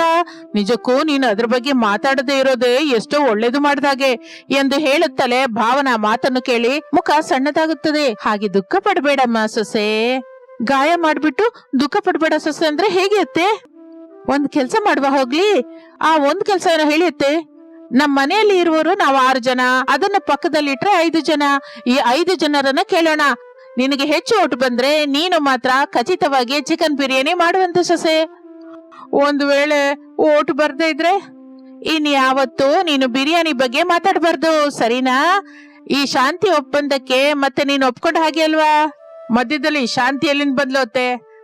ಕೂಲಿಂಗ್ ಜೋಕು ಸೊಸೆ, ನಿಂಗೆ ಓಕೆ ಅಲ್ವಾ? ಹಾಗೆ ಓಕೆ. ಇನ್ನು 3 ಅಲ್ಲಿಂದ ಹೊರಗೆ ಕೂತ್ಕೊಂಡು ನಗುತ್ತಾ ಇರುವ 3 ಹತ್ರಕ್ಕೆ ಬರ್ತಾರೆ. ಏನು ಶಾರದಾ, ವಾರಗಿತ್ತಿಯರನ್ನು ಕರ್ಕೊಂಡು ಹೀಗೆ ಬಂದಿದ್ಯಾ? ನಮ್ಮ ಚಿಕ್ಕ ಸೊಸೆ ಭಾವನಾ ಈ ದಿನ ನಮ್ಮೆಲ್ಲರಿಗಾಗಿ ಮನೆಯಲ್ಲಿ ಚಿಕನ್ ಬಿರಿಯಾನಿ ಮಾಡ್ತೀನಿ ಅಂತ ಹಠ ಇಡ್ತಿದ್ದಾಳೆ. ಮತ್ತೆ ನಿಮ್ಮ ಅಭಿಪ್ರಾಯ ಹೇಳಿ ಎಂದು ಶಾರದಾ ಹೇಳುತ್ತಲೇ ತಂದೆ ಮಗ ಅಯೋಮಯದಿಂದ ಮುಖವನ್ನು ನೋಡ್ಕೋತಾರೆ. ಮೂವರ ಹೊಟ್ಟೆಯಲ್ಲಿ ಸೌಂಡ್ಸ್ ಬರಲಿಕ್ಕೆ ಶುರುವಾಗುತ್ತೆ. ಇಲ್ಲಿ ನೋಡು ಸೊಸೆ, 1 ತಿಂಗಳ ಹಿಂದೆ ನೀನು ಮಾಡಿದ ಚಿಕನ್ ಬಿರಿಯಾನಿ ತಿಂದಿದ್ದಕ್ಕೆ ನಮಗೆ ವಾಂತಿ ಬೇದಿ ಶುರುವಾಯ್ತು. ಮತ್ತೆ ನೀನು ಬಿರಿಯಾನಿ ಮಾಡಿದ್ರೆ ಕುಂಕುಮವಿಲ್ಲದ ನಿಮ್ಮತ್ತೆನ ನಾನು ನೋಡಲಾರೆ ಅಮ್ಮ ಎಂದು ಪ್ರಸಾದ್ ಹೇಳುತ್ತಲೇ ಎಲ್ಲರೂ ಗಾಬರಿಯಾಗುತ್ತಾರೆ. ಏನು ಅಂದ್ರೆ? ಯಾಕಪ್ಪ ಹಾಗೆ ಮಾತಾಡ್ತೀಯಾ? ಏನಪ್ಪ ನೀನು? ಭಾವನ ಚಿಕನ್ ಬಿರಿಯಾನಿ ಮಾಡೋಲ್ಲ ಸರಿನಾ? ಸರಿ ರೀ, ಇನ್ಯಾವತ್ತು ಬಿರಿಯಾನಿ ಮಾಡೋದು ಆಗೋದಿಲ್ವಲ್ಲ. ನಿಜಕ್ಕೂ ಬಿರಿಯಾನಿ ಬಗ್ಗೆನೇ ಮಾತಾಡಲ್ಲ. ಅಕ್ಕಂಗೆ ಸಪೋರ್ಟ್ ಆಗಿರ್ತೀನಿ. ಶುಕ್ರವಾರ ದಿನ ಏನ್ರಿ ಆ ಮಾತು? ಶನಿವಾರ ಅಂದ್ರೆ ಪರವಾಗಿಲ್ಲ, ಮತ್ತೆ ಅಂದ್ರೆ ಈಗ ನಾನು ನಗ್ಬೇಕಾ? ಸ್ವಲ್ಪ ಕೂಡ ನಿನ್ಗೆ ಕಾಮಿಡಿ ಸೆನ್ಸ್ ಇಲ್ಲ ಶಾರದಾ. ಎಲ್ಲಿ ಸಿಕ್ಕುತ್ತೆ ಹೇಳಿ, 5 ಕೆಜಿ ತಗೊಂಡ್ಬಂದು ಎಲ್ರು ಹಂಚ್ಕೊಳ್ಳೋಣ. ಈಗ ಇದು ಪಂಚ್ ಅಂತ ನೀನ್ ಫೀಲ್ ಆಗ್ತಿದೆ ಅನ್ನೋ ಮಾತು ಎಂದು ಅವರಿಬ್ಬರು ವಾದಿಸಲಿಕ್ಕೆ ಶುರು ಮಾಡುತ್ತಾರೆ. ವಾರಗಿತ್ತಿಯರು ಅನಾಮಿಕ ಭಾವನ ಕಿಚನ್ಗೆ ಹೋಗುತ್ತಾರೆ. ಈ ದಿನ ಮಾರಲಿಕ್ಕೆ ಬೇಕಾದ ಚಿಕನ್ ಬಿರಿಯಾನಿಯನ್ನು ಮಾಡಲಿಕ್ಕೆ ಶುರು ಮಾಡುತ್ತಾರೆ. ಭಾವನ ಮನಸ್ಸಿನಲ್ಲಿ ಮಾತ್ರ ತನಗೆ ಬಿರಿಯಾನಿ ಮಾಡೋದು ಬರೋದಿಲ್ಲ ಎಂದು ತನ್ನ ಕುಟುಂಬದವರೇ ತನ್ನನ್ನು ವ್ಯಂಗ್ಯವಾಗಿ ಮಾತಾಡ್ತಾರೆ ಅನ್ನೋದು ನೆನಪಿಗೆ ಬಂದು ದುಃಖ ಪಡ್ತಾ ಇರ್ತಾಳೆ. ಅದು ಕೋಪವಾಗಿ ಬದಲಾಗುತ್ತೆ. ಇದೆಲ್ಲದಕ್ಕೂ ಕಾರಣ ಈ ಅನಾಮಿಕ. ನನಗಿಂತ ಚೆನ್ನಾಗಿ ಚಿಕನ್ ಬಿರಿಯಾನಿ ಮಾಡಿ ಒಳ್ಳೆ ಹೆಸರು ತಂದ್ಕೊಂಡಿದ್ದಾಳೆ. ನನ್ಗೆ ಹಿಡಿಸ್ಲಿಲ್ಲ. ಅನಾಮಿಕ ಹ್ಯಾಪಿ ಆಗಿರೋದು ನನ್ಗೆ ಹಿಡಿಸ್ಲಿಲ್ಲ. ಮಾಡಬೇಕಾದ್ದು ನಾನೇ ಮಾಡ್ತೀನಿ. ಯಾವಾಗ ಎಲ್ಲಿ ಬೆಂಕಿ ಹಚ್ಚಬೇಕೋ ಆವಾಗ್ಲೇ ಹಚ್ತೀನಿ ಎಂದು ಏನು ಮಾಡಬೇಕೋ ಹೇಗೆ ಮಾಡಬೇಕೋ ಮನಸ್ಸಿನಲ್ಲೇ ಪ್ಲಾನ್ ಮಾಡಿಕೊಂಡು, ಅಕ್ಕ ಈ ದಿನವಂತೂ ನಾನು ಬಿರಿಯಾನಿ ಮಾರೋದಕ್ಕೆ ಬರೋದಿಲ್ಲ. ಏನಾಯ್ತು ತಂಗಿ? ಮನೆಯಲ್ಲಿ ನಡೆದಿದ್ದೇನಾದ್ರೂ ಮನಸ್ಸಲ್ಲಿ ಇಟ್ಕೊಂಡ್ಯಾ ಏನು ಎಂದು ಅನಾಮಿಕ ಕೇಳುತ್ತಲೇ ಭಾವನಾ ತನ್ನಲ್ಲಿ ತಾನು, ಇಟ್ಕೊಳ್ದೆ ಹೇಗಿರ್ತೀನಿ ಅಕ್ಕ? ಬಿರಿಯಾನಿಗಾಗಿ ಕಷ್ಟಪಡ್ತಾ ಇರೋದು ಇಬ್ಬರು ಆದ್ರೆ ಹೆಸರು ಮಾತ್ರ ನಿಂಗೆ ಬಂದಿದೆ. ಕನಿಷ್ಠ ನೀನಾದ್ರೂ ಹಾಗೆ ಯಾಕಂತೀರತ್ತೆ? ಚಿಕನ್ ಬಿರಿಯಾನಿ ಮಾಡೋದು ನನ್ನೊಬ್ಬಳಿಂದ ಎಲ್ಲಿಂದ ಆಗುತ್ತೆ ಹೇಳಿ? ಭಾವನಾ ಅಂತೂ ಎಷ್ಟೋ ಸಹಾಯ ಮಾಡ್ತಾ ಇದ್ದಾಳೆ ಅಂತ ಹೇಳಲಾರ್ದೆ ಹೋದೆ. ಅಂದ್ರೆ ನಿನ್ನ ಸ್ವಾರ್ಥ ನೀನ್ ನೋಡ್ಕೊಂಡಿದ್ದೀಯ ಅಂತ ನಂಗೆ ಅರ್ಥವಾಯ್ತು. ಏನು ಮೇಲಿಂದ ನೀನ್ ಹೇಗೆ ಚಿಕನ್ ಬಿರಿಯಾನಿ ವ್ಯಾಪಾರ ಮಾಡ್ತೀಯೋ ನಾನು ನೋಡ್ತೀನಿ ಎಂದು ಮನಸ್ಸಿನಲ್ಲಿ ಅಂದುಕೊಳ್ಳುತ್ತಾ ಇರುತ್ತಾಳೆ. ಅನಾಮಿಕ ಭಾವನಳನ್ನು ನೋಡಿ, ನಿನ್ನೆ ತಂಗಿ ಏನಾಯ್ತು? ಯಾಕೆ ಬರಲ್ಲ ಅಂತಿದ್ಯಾ ಈ ದಿನ? ಮೈಯಲ್ಲಿ ಸರಿ ಇಲ್ಲ ಅಕ್ಕ. ಅದಲ್ದೆ ನಾನು ಮನೇಲಿರೋ ಮಾತನ್ನ ಮನ್ಸಿಗೆ ಹಚ್ಕೊಂಡಿಲ್ಲ. ಆದ್ರೂ ನೀವೆಲ್ಲ ನಮ್ಮ ಮನೆಯವರೇ ಅಕ್ಕ. ಎಲ್ರು ನನ್ನ ಒಳ್ಳೇದಕ್ಕಾಗಿ ಅಲ್ವಾ ಹೇಳೋದು? ಅಷ್ಟು ಮಾತ್ರ ನಾನು ಆಲೋಚಿಸಲ್ವಾ ಹೇಳು? ಸ್ವಲ್ಪ ಸುಸ್ತಾಗ್ತಾ ಇದೆ ಅದಕ್ಕೆ. ಹಾ ಸರಿ ಅಮ್ಮ ತಂಗಿ, ಹೋಗಿ ಮಲ್ಕೋ. ಭಾವನಾ ಅಲ್ಲಿಂದ ಹೊರಟು ಹೋಗಿ ಮಲಗುತ್ತಾಳೆ. ರಮೇಶ್ ವಿನೋದರು ಹಾಗೆ ಹೊರಗೆ ಹೊರಟು ಹೋಗುತ್ತಾರೆ. ಸಮಯ ಕಳೆಯುತ್ತಾ ಇರುತ್ತದೆ. ಅನಾಮಿಕಾ, ಭಾವನಾ, ರಮೇಶ್ ವಿನೋದರು ಸೇರಿ ದಿನವೂ ಬಿರಿಯಾನಿ ಮಾರಲಿಕ್ಕೆ ಆ ದಿನ ಕೂಡ ಬಿರಿಯಾನಿ ಮಾರಲಿಕ್ಕೆ ಶುರು ಮಾಡುತ್ತಾರೆ. ಭಾವನಾ ಮಾತ್ರ ಮನೆಯಲ್ಲಿ ಯಾರೂ ಇಲ್ಲದ ಸಮಯದಲ್ಲಿ ಕಮಲಳ ಹತ್ರ ಹೋಗುತ್ತಾಳೆ. ಕಮಲ ಕೂಡ ಮತ್ತೊಂದು ಕಡೆ ಚಿಕನ್ ಬಿರಿಯಾನಿ ಮಾರ್ತಾ ಇರ್ತಾಳೆ. ಆದರೆ ಅವಳ ವ್ಯಾಪಾರ ಅಷ್ಟಾಗಿ ನಡೀತಾ ಇರ್ಲಿಲ್ಲ. ಅದರಿಂದ ಮುಚ್ಚಬೇಕು ಎಂದು ದುಃಖ ಪಡುತ್ತಾ ಇರುವಾಗ ಭಾವನಾ ಬಂದು ಅನಾಮಿಕಾ ಚಿಕನ್ ಬಿರಿಯಾನಿ ಮಾಡುವ ಸೀಕ್ರೆಟ್ಸ್ ಎಲ್ಲವನ್ನೂ ಹೇಳಿಬಿಡುತ್ತಾಳೆ. ತುಂಬಾ ಥ್ಯಾಂಕ್ಸ್ ಕಣೆ ಭಾವನಾ. ಅನಾಮಿಕಾ ಚಿಕನ್ ಬಿರಿಯಾನಿ ರಹಸ್ಯ ಹೇಳಿದ್ಯಾ? ಇನ್ನು ನೋಡ್ಕೋ, ಅದೇ ರುಚಿಯಿಂದ ನಾನು ಮಾಡ್ಬಿಟ್ಟು ಕಡಿಮೆ ರೇಟಿಗೆ ಚಿಕನ್ ಬಿರಿಯಾನಿ ಮಾರ್ತೀನಿ. ಅನಾಮಿಕಂಗೆ ಏಟು ಕೊಡ್ತೀನಿ ಎಂದು ಹೇಳಿ ಸ್ವಲ್ಪ ದುಡ್ಡನ್ನು ಕೊಡುತ್ತಾಳೆ. ಭಾವನಾ ಸಂತೋಷ ಪಡುತ್ತಾಳೆ. ಆದ್ರೆ ತನ್ನ ಮನೆಗೆ ತಾನೇ ಬೆಂಕಿ ಹಚ್ಚಿಕೊಂಡಿದ್ದೀನಿ ಎಂದು ಅರ್ಥ ಮಾಡಿಕೊಳ್ಳಲಾರದೆ ಹೋಗುತ್ತಾಳೆ. ಹಾಗೆ ದಿನಗಳು ಕಳೆಯುತ್ತಾ ಇರುತ್ತದೆ. ಭಾವನಾ ಅನಾಮಿಕಾ ಬಿರಿಯಾನಿ ಸೀಕ್ರೆಟ್ಸ್ ಹೇಳಿದ್ದರಿಂದ ಕಮಲಳ ಬಿರಿಯಾನಿ ಸೆಂಟರ್ ಬ್ಯುಸಿಯಾಗಿ ಬದಲಾಗುತ್ತೆ. ವಾರಗಿತ್ತಿಯರ ಚಿಕನ್ ಬಿರಿಯಾನಿ ಸೆಂಟರ್ ದಿವಾಳಿ ತೆಗೆಯುತ್ತೆ. ಅದರಿಂದ ಚಿಕನ್ ಬಿರಿಯಾನಿ ಅಂಗಡಿ ಮುಚ್ಚಬೇಕಾಗಿ ಬರುತ್ತದೆ. ವಾರಗಿತ್ತಿಯರಿಬ್ರು ಮನೆ ಹತ್ರನೇ ಇರ್ತಾರೆ. ಮನೆ ಕೆಲಸ, ಅಡುಗೆ ಕೆಲಸ ಮಾಡಿಕೊಳ್ತಾ ಇರ್ತಾರೆ. ಆದ್ರೆ ಭಾವನಾ ಮಾತ್ರ ಕಮಲ ಕೊಟ್ಟ ದುಡ್ಡಿನಿಂದ ಒಡವೆ ಮಾಡಿಸ್ಕೋತಾಳೆ. ಅದನ್ನು ನೋಡಿಕೊಳ್ಳುತ್ತಾ ಸಂತೋಷ ಪಡ್ತಾಳೆ. ಹೀಗೆ ವಾರಗಿತ್ತಿಯರ ಚಿಕನ್ ಬಿರಿಯಾನಿ ಫೇಲ್ ಆಯ್ತು. ಇದು ಇಂದಿನ ಕತೆ. ಮತ್ತೊಂದು ಆಸಕ್ತಿಕರ ಕತೆ ಜೊತೆ ಮತ್ತೆ ಸೇರೋಣ. ಅಲ್ಲಿವರೆಗೂ ವಿರಾಮ. ನಮಸ್ತೆ. ಒಂದು ದಿನದ ತಣ್ಣನೆಯ ಸಾಯಂಕಾಲ ವಾರಗಿತ್ತಿಯರು ಅನಾಮಿಕ ಭಾವನಾ ಬಾಲ್ಕನಿಯಲ್ಲಿ ಕೂತ್ಕೊಂಡು ಕಾಫಿ ಕುಡಿತಾ ಇರ್ತಾರೆ. ಅರ್ಧರಾತ್ರಿ ಹೋಟೆಲ್ ಇಟ್ರೆ ಹೇಗಿರುತ್ತೆ ಭಾವನಾ? ಅಕ್ಕ, ನಾನು ಒಂದು ಮಾತು ಹೇಳು ತಂಗಿ. ನನ್ನ ಹತ್ರ ಏನಕ್ಕೆ ಸಂಕೋಚ ಪಡ್ತೀಯಾ? ನಮ್ಗೆ ಈ ಫುಡ್ ಬಿಸ್ನೆಸ್ ಕಲಿತು ಬರಲ್ಲ ಅನ್ಸುತ್ತೆ ಅಕ್ಕ. ಯಾಕೆ ಹಾಗಂತ ಇದೆಯಾ ತಂಗಿ? ನಾವು ಈಗಲೇ 3 ಬಿಸ್ನೆಸ್ ನ ಪ್ಲಾನ್ ಮಾಡಿದ್ವಿ. ಅದ್ರಲ್ಲಿ ಯಾವುದು ನಮಗೆ ಕಲಿತು ಬರ್ಲಿಲ್ಲ. ಈಗ ಈ ಅರ್ಧರಾತ್ರಿ ಹೋಟೆಲ್ ಕೂಡ ಕಲಿತು ಬರಲ್ಲ ಅಕ್ಕ. ನನ್ನ ಮಾತನ್ನ ಕೇಳಿ ಈ ಫುಡ್ ಬಿಸ್ನೆಸ್ ಬಗ್ಗೆ ಆಲೋಚನೆ ಪಕ್ಕದಲ್ಲಿಟ್ಟು ಹೀಗೆ ಚೆನ್ನಾಗಿ ಮನೆ ಕೆಲಸ, ಅಡುಗೆ ಕೆಲಸ ಮಾಡ್ಕೊಳ್ಳೋಣ. ನೀನ್ ಹಾಗೆ ಮಾತಾಡಿದ್ರೆ ಹೇಗೆ ತಂಗಿ? ಇನ್ ಹೇಗೆ ಮಾತಾಡ್ಬೇಕಕ್ಕ? ರಾತ್ರಿ 12ವರೆಗೆ ಯಾರು ತಿಂತಾರೆ ಹೇಳು? ನಿಂಗ್ ಅರ್ಥವಾಗ್ತಿಲ್ಲ ತಂಗಿ. ಅಂದ್ರೆ ಅವರು ಹಾಸ್ಟೆಲ್ ಇರುವವರು, ನೈಟ್ ಶಿಫ್ಟ್ ಮಾಡುವವರು ತುಂಬಾ ಜನ ಇರ್ತಾರೆ. ಅವರೇ ನಮ್ಮ ಅರ್ಧರಾತ್ರಿ ಹೋಟೆಲ್ಗೆ ಬಂಡವಾಳದಾರರು. ನನ್ನ ಮಾತು ಕೇಳಿ ಇದನ್ ಕೂಡ ಪ್ರಯತ್ನ ಮಾಡೋಣ ತಂಗಿ. ಸರಿ ಅಕ್ಕ, ಹೋಟೆಲ್ ಹೆಸರೇನು? ಅರ್ಧರಾತ್ರಿ ಆಹಾರ ಅಂತ ಹೆಸರಿಡೋಣ ತಂಗಿ, ಹೇಗಿದೆ ಹೇಳು? ಅರ್ಧರಾತ್ರಿ ಆಹಾರ ಏನಕ್ಕ? ಏನು ಚೆನ್ನಾಗಿಲ್ಲ, ತುಂಬಾ ಓಲ್ಡ್ ಆಗಿದೆ. ಹೆಸರು ಸ್ವಲ್ಪ ಸ್ಟೈಲಿಶ್ ಆಗಿರ್ಬೇಕು. ಮೂನ್ ಲೈಟ್ ಮೀಲ್ಸ್ ಅಂತ ಇಟ್ರೆ ಹೇಗಿರುತ್ತೆ? ಇಂಗ್ಲಿಷ್ ಹೆಸರಿಟ್ರೆ ಬಿಸ್ನೆಸ್ ಚೆನ್ನಾಗಾಗುತ್ತೆ ತಂಗಿ. ಹಾಗಂತ ಅಲ್ಲ ಅಕ್ಕ, ಕಸ್ಟಮರ್ಸ್ ಬರ್ಬೇಕು ಅಂತಂದ್ರೆ ಹೆಸರು ಕೂಡ ಆಕರ್ಷಣೀಯವಾಗಿರ್ಬೇಕು. ನೀನೇ ಆಲೋಚಿಸು. ಮೊದ್ಲು ಹೆಸರು ನೋಡ್ತಾರೆ, ಆಮೇಲೆ ಫುಡ್ ತಿನ್ನೋದಕ್ಕೆ ಬರ್ತಾರೆ. ಹಿಡ್ಸಿದ್ರೆ ಬೇರೆಯವ್ರಿಗೆ ಹೇಳ್ತಾರೆ. ಆಗ ನಮ್ಮ ಬಿಸ್ನೆಸ್ ಚೆನ್ನಾಗಿ ನಡೆಯುತ್ತೆ. ನಾವು ಅಂದುಕೊಂಡಿದ್ದನ್ನ ಸಾಧಿಸಿದ ಹಾಗಾಗತ್ತೆ ಎಂದು ಭಾವನಾ ಹೇಳಿದ ವಿಷಯದ ಬಗ್ಗೆ ಅನಾಮಿಕಾ ಆಲೋಚಿಸಲಿಕ್ಕೆ ಶುರು ಮಾಡುತ್ತಾಳೆ. ಇನ್ನು ಇನ್ನೊಂದು ಕಡೆ ಮನೆಯಲ್ಲಿ ಟಿವಿ ನೋಡ್ತಾ ಇರುವ ಪ್ರಸಾದನಿಗೆ ವಾಟರ್ ತೆಗೆದುಕೊಂಡು ಕೊಡ್ತಾಳೆ ಶಾರದಾ. ವಾಟರ್ ಕುಡಿದ ನಂತರ, ಸೊಸೆಯರು ಎಲ್ಲಿಗೆ ಹೋದ್ರು ಶಾರದಾ? ಯಾರು ಕಾಣಿಸ್ತಾ ಇಲ್ಲ. ಬಾಲ್ಕನಿಯಲ್ಲಿ ಕೂತ್ಕೊಂಡು ಅವರ ಫುಡ್ ಬಿಸ್ನೆಸ್ ಬಗ್ಗೆ ಚರ್ಚಿಸ್ತಾ ಇದ್ದಾರೆ. ಈ ಸಲ ಇಡುವ ವ್ಯಾಪಾರವಾದ್ರೂ ನಮ್ಮ ಸೊಸೆಯರಿಬ್ಬರಿಗೆ ಕಲಿತು ಬರ್ಬೇಕು. ನಾನು ಕೂಡ ಆಸೆ ಪಡ್ತಾ ಇದ್ದೀನಿ ರೀ. ಸೊಸೆಯರ ಸಂಪಾದನೆ ಬಂದ್ರೆ ನಮಗಿರುವ ಸ್ವಲ್ಪ ಆರ್ಥಿಕ ಭಾರ ಸ್ವಲ್ಪ ಕಡಿಮೆ ಆಗುತ್ತಲ್ವಾ? ನೀನು ಹೋಗಿ ಸೊಸೆಯರಿಗೆ ಏನಾದ್ರೂ ವ್ಯಾಪಾರದ ಸಲಹೆ ಕೊಡ್ಬೋದಲ್ಲ ಶಾರದಾ? ಹಾಗೆ ರೀ. ವಾಟರ್ ಸಾಕಾ? ಇನ್ನು ಸ್ವಲ್ಪ ತಗೊಂಬ ಅಂತೀರಾ? ಸಾಕು ಸಾಕು, ಇನ್ನು ನೀನ್ ಹೋಗು. ಏನಾದ್ರೂ ಬೇಕು ಅಂದ್ರೆ ನಾನ್ ಕರಿತೀನಿ ಎಂದು ಪ್ರಸಾದ್ ಹೇಳುತ್ತಲೇ ಶಾರದಾ ಅಲ್ಲಿಂದ ಹೊರಟು ಹೋಗುತ್ತಾಳೆ. ಬಹಳ ಆಲೋಚಿಸಿದ ಅನಾಮಿಕಳಿಗೆ ಭಾವನಾ ಹೇಳಿದ್ದು ಸರಿ ಅನಿಸುತ್ತದೆ. ನೀನ್ ಹೇಳಿದ್ದೆ ಸರಿ ತಂಗಿ, ಇಂಗ್ಲಿಷ್ ಹೆಸರು ಇಡೋಣ. ಮತ್ತೆ ಫುಡ್ ಐಟಮ್ಸ್ ಏನ್ ಅಂದ್ಕೊಂಡಿದ್ಯಾ ಅಕ್ಕ? ನಮ್ಮ specials biryani, Maggi, egg rice, ಈಗ ಬಹಳ ಕಡಿಮೆ ಐಟಮ್ಸ್ ಇರುತ್ತೆ, ಆದ್ರೆ ಟೇಸ್ಟ್ ಮಾತ್ರ ತುಂಬಾ ಹೆಚ್ಚಾಗಿರುತ್ತೆ. ಅದು ಸರಿ ಹೋಗಲ್ಲ ಅಕ್ಕ. ಶವರ್ಮಾ, ಪಾಸ್ತಾ, ಮಿಲ್ಕ್ ಶೇಕ್ ಕೂಡ ಇಡೋಣ. ತಂಗಿ, ನಾವು ನಡೆಸೋದು ಅರ್ಧರಾತ್ರಿ ಹೋಟೆಲ್, 5 ಸ್ಟಾರ್ ಹೋಟೆಲ್ ಏನಲ್ವಾ? ಫುಡ್ ಲವರ್ಸ್ಗೆ ಆಪ್ಷನ್ಸ್ ಇರಬೇಕು ಅಕ್ಕ, ಇಲ್ಲ ಅಂದ್ರೆ ಪಕ್ಕದ ಹೋಟೆಲ್ಗೆ ಹೋಗ್ತಾರೆ. ಅದಕ್ಕೆ ನಮ್ಮ ಹೋಟೆಲ್ ಅಲ್ಲಿ ಎಲ್ಲ ತರದ ಫುಡ್ಸ್ ಇಡೋಣ. ತಂಗಿ, ನಾನು ಮೊದ್ಲೇ ಹೇಳ್ತಾ ಇದ್ದೀನಿ, ಕಿಚನ್ ನನ್ ಕಂಟ್ರೋಲ್ ಅಲ್ಲೇ ಇರುತ್ತೆ. ಅದು ಹೇಗೆ ಅಕ್ಕ? ನಂಗ್ ಕೂಡ ಅಡ್ಗೆ ಬರುತ್ತಲ್ಲ. ನನ್ನ ಪಾಸ್ತಾ ಟೇಸ್ಟ್ ಎಲ್ಲರಿಗಿಂತ ಬೆಸ್ಟ್ ಆಗಿರುತ್ತಲ್ಲ. ಅದು ನಿನ್ನ ಅಭಿಪ್ರಾಯ ಮಾತ್ರನೇ ತಂಗಿ. ಸರಿ ಬಿಡಕ್ಕ, ಒಂದು ಓಪನ್ ಕುಕಿಂಗ್ ಕಾಂಟೆಸ್ಟ್ ಇಡೋಣ. ಯಾರ ಅಡಿಗೆ ಹೆಚ್ಚಾಗಿ ಸೇಲ್ ಆಗುತ್ತೋ ಅದೇ ಮೇನ್ ಮೆನು. ಏನಂತೀಯಾ? ಮತ್ತೆ ನೀನು ಒಪ್ಕೋತೀಯಾ? ಒಪ್ಕೋತೀನಿ ತಂಗಿ, ಡೀಲ್ ಓಕೆ ಎಂದು ಇಬ್ಬರು ಮಾತನಾಡಿಕೊಳ್ಳುತ್ತಾ ಇರುವಾಗ ಅವರ ಗಂಡಂದಿರೋ ರಮೇಶ್, ವಿನೋದ್ ಅಲ್ಲಿಗೆ ಬರುತ್ತಾರೆ. ಇಬ್ಬರು ಎದ್ದು ನಿಲ್ಲುತ್ತಾರೆ. ಅಕ್ಕ ತಂಗಿಯರೇನು ಮತ್ತೆ ಏನಾದ್ರೂ ಪ್ಲಾನ್ ಮಾಡೋ ಹಾಗಿದೆ? ಮಿಡ್ ನೈಟ್ ಹೋಟೆಲ್ ಇಡ್ತಾ ಇದೀವಿ ರೀ. ಹೌದು ಬಾವಾ, ಇಬ್ಬರು ಸೇರಿ ಮಿಡ್ ನೈಟ್ ಹೋಟೆಲ್ ಇಡ್ಬೇಕು ಅಂತ ಈಗ್ಲೇ ಮಾತಾಡ್ಕೊತಾ ಇದ್ದೀವಿ. ಇಷ್ಟರಲ್ಲಿ ನೀವು ಬಂದ್ರಿ ಎಂದು ಅವರ ಮಿಡ್ ನೈಟ್ ಹೋಟೆಲ್ ಬಗ್ಗೆ ವಿವರವಾಗಿ ಹೇಳುತ್ತಾರೆ. ಆ ಐಡಿಯಾ ಅಣ್ಣ ತಮ್ಮಂದರಿಗೆ ಕೂಡ ಹಿಡಿಸುತ್ತದೆ. 1-2 ದಿನದ ನಂತರ ರಾತ್ರಿ 11:45 ಮೂನ್ ಲೈಟ್ ಅರ್ಧರಾತ್ರಿ ಹೋಟೆಲ್ ಮೇಲಕ್ಕೆ ಇಂಗ್ಲಿಷ್ ಬೋರ್ಡ್, ಮೇನ್ ಡೋರ್ ಹತ್ರ ಒಂದು ರಿಬ್ಬನ್ ಕಟ್ಟಿರುತ್ತಾರೆ. ಫುಡ್ ಲವರ್ಸ್ ಕೆಲವರು ಅಲ್ಲಿಗೆ ಬರುತ್ತಾರೆ. ಅಕ್ಕ, ಡೆಕೋರೇಷನ್ ಹೇಗಿದೆ? ಚೆನ್ನಾಗಿದೆ ತಂಗಿ, ಆದ್ರೆ ಲೈಟ್ ಸ್ವಲ್ಪ ಹೆಚ್ಚಾಗಿ ಹಾಕಿದ್ರೆ ಇನ್ನೂ ಗ್ರ್ಯಾಂಡ್ ಆಗಿರುತ್ತೆ ಏನೋ.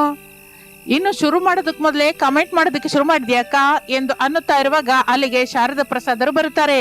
ಲೈಟ್ಸ್ ಬೆಳಗುತ್ತಾ ಇರುವ ಹೋಟೆಲ್ ಅನ್ನ ನೋಡಿ ಸಂತೋಷ ಪಡುತ್ತಾರೆ. ಏನ್ ಸೊಸೆ ಅಂದ್ರೆ ಯಾರು ಏನು ಅಂತ ಡಿಸೈಡ್ ಮಾಡ್ಕೊಂಡ್ರಾ? ಮಾಡ್ಕೊಂಡಿದೀವಿ ಅತ್ತೆ.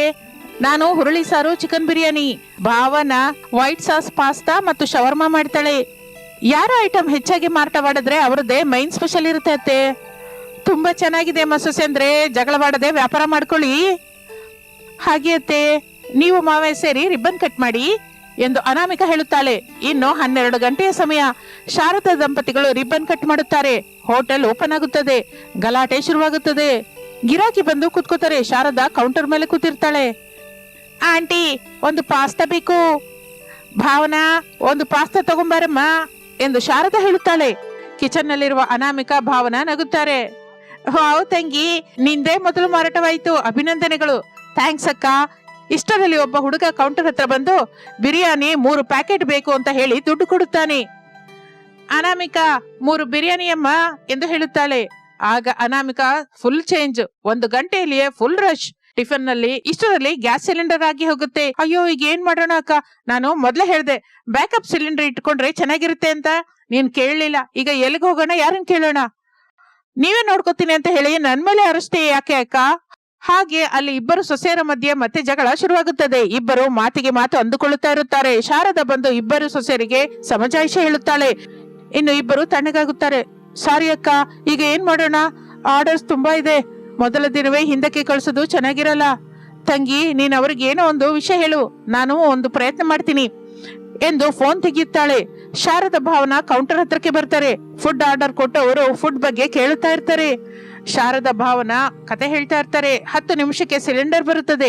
ಅಡಿಗೆ ಸ್ಟಾರ್ಟ್ ಆಗುತ್ತದೆ. ಎಲ್ಲ ಮೇಲೆ ಅನಾಮಿಕಾ ಮೊದಲ ದಿನವೇ ನಮ್ಮ ಅರ್ಧರಾತ್ರಿ ಹೋಟೆಲ್ ಮರ್ಯಾದೆನ ಕಾಪಾಡಿದ್ಲಲ್ವಾ ಭಾವನಾ? ಹೌದು ಅತ್ತೆ. ಇನ್ನು ಎಲ್ಲರಿಗೂ ಚಕಚಕ ಫುಡ್ ಸಪ್ಲೈ ನಡೆಯುತ್ತಾ ಇರುತ್ತದೆ. ಕಸ್ಟಮರ್ಸ್ ಫುಡ್ ತಿಂದು ಅಕ್ಕ ಟೇಸ್ಟ್ ಸೂಪರ್, ವೇಟ್ ಮಾಡಿದ್ರು ಪರವಾಗಿಲ್ಲ ಅಂತ ಹೇಳಿ ಹೊರಟೋಗ್ತಾ ಇರ್ತಾರೆ. ಹಾಗೆ ಸಮಯ ಕಳೆಯುತ್ತಾ ಇರುತ್ತದೆ. ರಾತ್ರಿ 2 ಗಂಟೆ ಆಗುವ ಹೊತ್ತಿಗೆ ಸ್ಟಾಕ್ ಆಲ್ಮೋಸ್ಟ್ ಆಗಿ ಹೋಗಿರುತ್ತದೆ. ಕ್ಯಾಶ್ ಕೌಂಟರ್ ಹತ್ರ ಲೆಕ್ಕ ನೋಡುತ್ತಾರೆ. Biryani 38 plate, pasta shawarma 36 plate ಮಾರಾಟವಾಗಿರುತ್ತದೆ. ಕೇವಲ 2 ಪ್ಲೇಟೇ ಭೇದ. ಅಂದ್ರೆ ನಾವು ಆಲ್ಮೋಸ್ಟ್ ಸಮಾನನೇ ಅಕ್ಕ. ಇನ್ ಮೇಲಿಂದ ಸ್ಪರ್ಧೆ ಅಲ್ಲ ತಂಗಿ, ಒಗ್ಗಟ್ಟಾಗಿ ಕೆಲಸ ಮಾಡೋಣ. ಸರಿ ಅಕ್ಕ. ವಾರಗಿತ್ತಿಯರು ಕಲಿತು ಕೆಲಸ ಮಾಡಿದ್ರೆ ಅರ್ಧರಾತ್ರಿ ಕೂಡ ಸಕ್ಸಸ್ ಬರುತ್ತೆ ಅಂತ ನಮಗ ಅರ್ಥವಾಯ್ತು ತಂಗಿ. ಹೌದು ಅಕ್ಕ. ಹಾಗೆ ಇಬ್ಬರು ಸೊಸೆಯರು ಸೇರಿ ಮನೆ ಕೆಲಸ, ಅಡುಗೆ ಕೆಲಸದ ಜೊತೆಗೆ ಅರ್ಧರಾತ್ರಿ ಹೋಟೆಲ್ ಕೆಲಸ ನೋಡಿಕೊಳ್ಳುತ್ತಾ ವ್ಯಾಪಾರವನ್ನು ನಡೆಸುತ್ತಾ ಇರುತ್ತಾರೆ. ಮೂನ್ ಲೈಟ್ ಅರ್ಧರಾತ್ರಿ ಹೋಟೆಲ್ ಓಪನಿಂಗ್ ಹಿಟ್ ಆದ ನಂತರ ಪ್ರತಿ ರಾತ್ರಿ ಸ್ವಲ್ಪ ರದ್ದಿ ಹೆಚ್ಚಾಗುತ್ತಲೇ ಇರುತ್ತದೆ. ಅನಾಮಿಕ ಭಾವನೆ ಇಬ್ಬರು ಕೂಡ ನಂಬಿಕೆಯಿಂದ ಕೆಲಸವನ್ನು ಶುರು ಮಾಡುತ್ತಾರೆ. ಆದ್ರೆ ಒಂದು ಶುಕ್ರವಾರ ರಾತ್ರಿ ಪರಿಸ್ಥಿತಿ ಪೂರ್ತಿಯಾಗಿ ಬದಲಾಗುತ್ತದೆ. ಸಮಯ ರಾತ್ರಿ 12 ಗಂಟೆ 40 ನಿಮಿಷವಾಗುತ್ತಾ ಇರುತ್ತದೆ. ಇಬ್ಬರು ಕುಡುಕರು ಅಲ್ಲಿಗೆ ಬರುತ್ತಾರೆ. ಒಂದು ಟೇಬಲ್ ಹತ್ರ ಕೂತಿರುತ್ತಾರೆ. ಆರ್ಡರ್ ಹೇಳುತ್ತಾರೆ. ಅವರ ಮಾತುಗಳು, ನಗುಗಳು, ಗಲಾಟೆ ನೋಡಿ ಮಿಕ್ಕ ಕಸ್ಟಮರ್ಸ್ ಸ್ವಲ್ಪ ಅಸೌಕರ್ಯವಾಗಿ ಫೀಲ್ ಆಗುತ್ತಾರೆ. ಅಕ್ಕ, ಹೀಗಿದ್ದರೆ ಫ್ಯಾಮಿಲೀಸ್ ಬರೋದಿಲ್ಲ. ಹೌದು ತಂಗಿ, ನಮ್ಮ ಅರ್ಧರಾತ್ರಿ ಹೋಟೆಲ್ ಹೆಸರು ಹಾಳಾಗುತ್ತೆ. ನೀನ್ ಇಲ್ಲೇ ಇರೋ, ನಾನು ಹೋಗಿ ಮಾತಾಡಿಸಿ ಕಳಿಸ್ತೀನಿ ಎಂದು ಅನಾಮಿಕಾ ಅವರ ಹತ್ರಕ್ಕೆ ಬರುತ್ತಾಳೆ. ಹೇಳಿ ಅಣ್ಣಂದ್ರೆ, ಇಬ್ಬರಿಗೂ ಏನ್ ಬೇಕು? 3 ಬಿರಿಯಾನಿ ಪಾರ್ಸಲ್ ಕಟ್ಟಿ. ಸಿಂಗಲ್ ಪ್ಲೇಟ್ಸ್ ಆದ್ರೆ 300 ರೂಪಾಯಿ ಆಗುತ್ತೆ. ದುಡ್ಡಿಲ್ಲ, ನಮಗೆ ಉಚಿತವಾಗಿ ಕೊಡ್ಬೇಕು, ಇಲ್ಲ ಅಂದ್ರೆ ಏನ್ ಮಾಡ್ತೀವೋ ನಮ್ಗೆ ಗೊತ್ತಿಲ್ಲ ಎಂದು ಬೆದರಿಸುತ್ತಾ ಇರುವ ಹಾಗೆ ಹೇಳುತ್ತಾನೆ. ಅನಾಮಿಕಂಗೆ ಕೋಪ ಬರುತ್ತೆ. ಆದ್ರೆ ಕಂಟ್ರೋಲ್ ಮಾಡ್ಕೊಂಡು, ಇಲ್ಲಿ ಯಾರಿಗೂ ಫ್ರೀ ಆಗಿಲ್ಲ ರೀ, ದುಡ್ಡು ಕೊಡ್ಲೇಬೇಕು, ಇಲ್ಲ ಅಂದ್ರೆ ಬಿರಿಯಾನಿ ಕೊಡೋದಂತೂ ಆಗೋದಿಲ್ಲ ಎಂದು ಅನಾಮಿಕ ಹೇಳುತ್ತಲೇ ಅವರು ಬಾಯಿಗೆ ಬಂದ ಮಾತನ್ನು ಅಂದುಕೊಳ್ಳುತ್ತಾ ಅಲ್ಲಿಂದ ಹೊರಟು ಹೋಗುತ್ತಾರೆ. ಅನಾಮಿಕ ಭಾವನ ಕಣ್ಣಿನಲ್ಲಿ ನೀರು ಬರುತ್ತದೆ. ಅಕ್ಕ, ನಾವು ಇಷ್ಟೊಂದು ಕಷ್ಟಪಟ್ಟು ಇಟ್ಕೊಂಡಿದೀವಿ, ಇವರು ದಿನ ಬಂದು ಗಲಾಟೆ ಮಾಡಿದ್ರೆ ಹೇಗೆ? ನಾವು ಭಯಪಟ್ಟು ಮುಚ್ಚಕ್ಕಾಗಲ್ವಲ್ಲ ತಂಗಿ ಎಂದು ಇಬ್ಬರು ದುಃಖ ಪಡುತ್ತಾ ಇರುವಾಗ ರಮೇಶ್ ವಿನೋದ್ ಅಲ್ಲಿಗೆ ಬರುತ್ತಾರೆ. ನಡೆದ ವಿಷಯ ತಿಳಿದುಕೊಳ್ಳುತ್ತಾರೆ. ನೀವು ದುಃಖ ಪಡಬೇಡಿ, ಇನ್ನು ಮೇಲಿಂದ ರಾತ್ರಿ ಸಮಯದಲ್ಲಿ ನಾವು ಇಲ್ಲೇ ಇರ್ತೀವಿ. ಹೌದು ಹೊತ್ತಿಗೆ ನಾನು ಅಣ್ಣಯ್ಯ ನೋಡ್ಕೋತೀವಿ, ನೀನು ಭಾವನಾ ಕಿಚನ್ ಅಲ್ಲಿದ್ದು ಅಡುಗೆ ನೋಡ್ಕೊಳ್ಳಿ ಎಂದು ಹೇಳುತ್ತಲೇ ಅನಾಮಿಕ ಭಾವನ ಸಂತೋಷ ಪಡುತ್ತಾರೆ. ನಂತರ ದಿನದಿಂದ ರಮೇಶ್ ವಿನೋದರು ಸಪೋರ್ಟ್ ಮಾಡ್ತಾ ಇರ್ತಾರೆ. ಅನಾಮಿಕ ಭಾವನ ಕಿಚನ್ ನೋಡ್ಕೋತಾ ಇರ್ತಾರೆ. ರಮೇಶ್ ವಿನೋದರು ಬಂದ ಕಸ್ಟಮರ್ಸ್ಗೆ ಬೇಕಾದ ಫುಡ್ ಅನ್ನ ತಿಳಿದುಕೊಂಡು ಸಪ್ಲೈ ಮಾಡ್ತಾ ಇರ್ತಾರೆ. ಕುಡಿದು ಬರುವವರಿಗೆ ಸರ್ವಿಸ್ ಇಲ್ಲವೆಂದು ಹೋಟೆಲ್ ಮುಂದೆ ಒಂದು ಚಿಕ್ಕ ಬೋರ್ಡ್ ಕೂಡ ಇಡುತ್ತಾರೆ. ಫ್ಯಾಮಿಲೀಸ್ ಕೂಡ ನಂಬಿಕೆಯಿಂದ ಅಲ್ಲಿಗೆ ಬರಲಿಕ್ಕೆ ಶುರು ಮಾಡುತ್ತಾರೆ. ಅಕ್ಕ, ನಾವು ಸ್ಪರ್ಧೆಯಿಂದ ಶುರು ಮಾಡಿ ಫ್ಯಾಮಿಲಿನ ನಿಲ್ಲಿಸಿದೀವಿ. ಹೌದು ತಂಗಿ, ಅರ್ಧರಾತ್ರಿ ಹೋಟೆಲ್ ನಮಗೆ ಧೈರ್ಯದ ಜೊತೆ ಬಲ ಕೂಡ ಕೊಟ್ಟಿದೆ. ಇದು ಕೇವಲ ಹೋಟೆಲ್ ಅಲ್ಲ, ನಮ್ಮ ಐಕ್ಯತೆಗೆ ನಿದರ್ಶನ. ಹಾಗೆ ಆ ವಾರಗಿತ್ತಿಯರಿಬ್ಬರು ಸೇರಿ ಅರ್ಧರಾತ್ರಿ ಹೋಟೆಲ್ ಹೆಸರಿನಿಂದ ಒಳ್ಳೆ ವಿಜಯವನ್ನು ಸಾಧಿಸುತ್ತಾರೆ. ಇದು ಇಂದಿನ ಕಥೆ. ಮತ್ತೊಂದು ಆಸಕ್ತಿಕರ ಕಥೆಯ ಜೊತೆ ಮತ್ತೆ ಸೇರೋಣ. Thank you for watching. Rich ಸೊಸೆ ಭಾವನಾ ಕಿಚನ್ ನಲ್ಲಿ ಅಡುಗೆ ಮಾಡ್ತಾ ಇರುವ ಬಡ ವಾರಗಿತ್ತಿ ಅನಾಮಿಕಳ ಹತ್ರ ಬರ್ತಾಳೆ. ಏನ್ ಬೇಕು ತಂಗಿ? ನಾನು ನಿನ್ ಜೊತೆ ಮಾತಾಡೋದಿಕ್ಕೆ ಬಂದಿದ್ದೀನಕ್ಕ. ಯಾವ ವಿಷಯದ ಬಗ್ಗೆ? ನಿನ್ನ ಬಡ ತಾಯಿಯ ಬಗ್ಗೆ ಅಕ್ಕ. ನನ್ನ ಬಡ ತಾಯಿಯ ಬಗ್ಗೆ ನೀನು ಮಾತಾಡೋದು ಏನಿದೆ ತಂಗಿ? ಇಷ್ಟಕ್ಕೂ ಏನಾಯ್ತು? ಮೊನ್ನೆ ನನ್ ಜೊತೆ ನಮ್ಮತ್ತೆ ಚಿಕ್ಕ ಸೊಸೆ ನಿಮ್ಮಮ್ಮನವರು ಊಟಕ್ಕೆ ಕರೆದಿದ್ರು. ಸುಮಾರಾಗಿ ಎಲ್ಲ ತರದ ಫುಡ್ ಒಳ್ಳೆ ಟೇಸ್ಟ್ ಇಂದ ಇಟ್ಟಿದ್ರು. ಅದೇ ನಮ್ಮ ದೊಡ್ಡ ಸೊಸೆಯ ಬಡ ತಾಯಿ ಇದುವರೆಗೆ ಯಾವತ್ತೂ ಊಟಕ್ಕಾಗಿ ಕರ್ದೇ ಇಲ್ಲ ಅಂತ ಹೇಳಿದ್ರು. ಈಗ ಭಾವನಾ ಈ ವಿಷಯ ಏಕೆ ಮಾತನಾಡುತ್ತಿದ್ದಾಳೋ ಅನಾಮಿಕಂಗೆ ಅರ್ಥವಾಗುತ್ತೆ. ಅರ್ಥವಾದರೂ ಆಗದ ಹಾಗೆ ನಟಿಸುತ್ತಾ, ಆ ವಿಷಯ ಅಂತೂ ನನಗೆ ಗೊತ್ತಿಲ್ಲ ಭಾವನಾ. ನಮ್ಮ ಅತ್ತೆ ಇನ್ನೇನಂದ್ರು? ಒಂದಲ್ಲ ಎರಡಲ್ಲ, ನಿನ್ನ ಬಡ ತಾಯಿ ಬಗ್ಗೆ ಬಹಳ ಕೀಳಾಗಿ ಮಾತಾಡಿದ್ರು. ಒಂದು ಹೊತ್ತು ಕರೆದು ಊಟ ಕೂಡ ಹಾಕಲಾಗದ ದೀನ ಸ್ಥಿತಿಯಲ್ಲಿ ನಿಮ್ ತಾಯಿ ಇದ್ದಾರೆ ಅಕ್ಕ. ಅನಾಮಿಕ ಏನು ಮಾತನಾಡದೆ ಅಡುಗೆ ಕೆಲಸ ಮಾಡ್ಕೋತಾ ಇರ್ತಾಳೆ. ಅದನ್ನು ನೋಡಿ ಭಾವನ ಮತ್ತಷ್ಟು ಹೆಚ್ಚಾಗುತ್ತಾಳೆ. ಅದೇ ನಮ್ಮ ಅಮ್ಮ ಅಪ್ಪ ಆದ್ರೆ, ನಮ್ಮ ಅತ್ತೆ ಅಂದ್ರೆ ನಾನು ಸುಮ್ನೇನೆ ಇರ್ತಾ ಇರ್ಲಿಲ್ಲ, ಅತ್ತೆ ಹತ್ರ ಹೋಗಿ ಬಾಯಿಗೆ ಬಂದ ಮಾತೆಲ್ಲ ಅಂತ ಇದ್ದೆ. ತಂಗಿ, ನೀನು ಮದುವೆ ಮಾಡ್ಕೊಂಡು ಬಂದು 3 ತಿಂಗಳೇ ಆಗ್ತಾ ಇದೆ.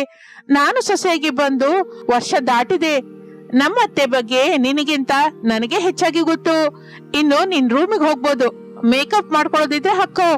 ಏನಾದ್ರೂ ಬೇಕು ಅಂದ್ರೆ ಹೇಳು, ನಾನು ಮಾಡ್ಕೊಂಡು ತಗೊಂಡ್ಬರ್ತೀನಿ ಎಂದು ಹೇಳುತ್ತಲೇ ಭಾವನ ಕೋಪದಿಂದ ನೋಡಿಕೊಳ್ಳುತ್ತಾ ಹಾಲ್ಗೆ ಬರ್ತಾಳೆ. ಅತ್ತೆ ಶಾರದಾ ಕಾಣಿಸುತ್ತಾಳೆ. ಏನು ಚಿಕ್ಕ ಸೊಸೆ, ಚಂದದ ಶಾರದಳ ಕುಟುಂಬದಲ್ಲಿ ನಿಮ್ಮಮ್ಮ ಊಟದ ಕಿಚ್ಚು ಹಚ್ಚು ಅಂದ್ರ? ಇಲ್ಲ ಇಲ್ಲ ಅತ್ತೆ.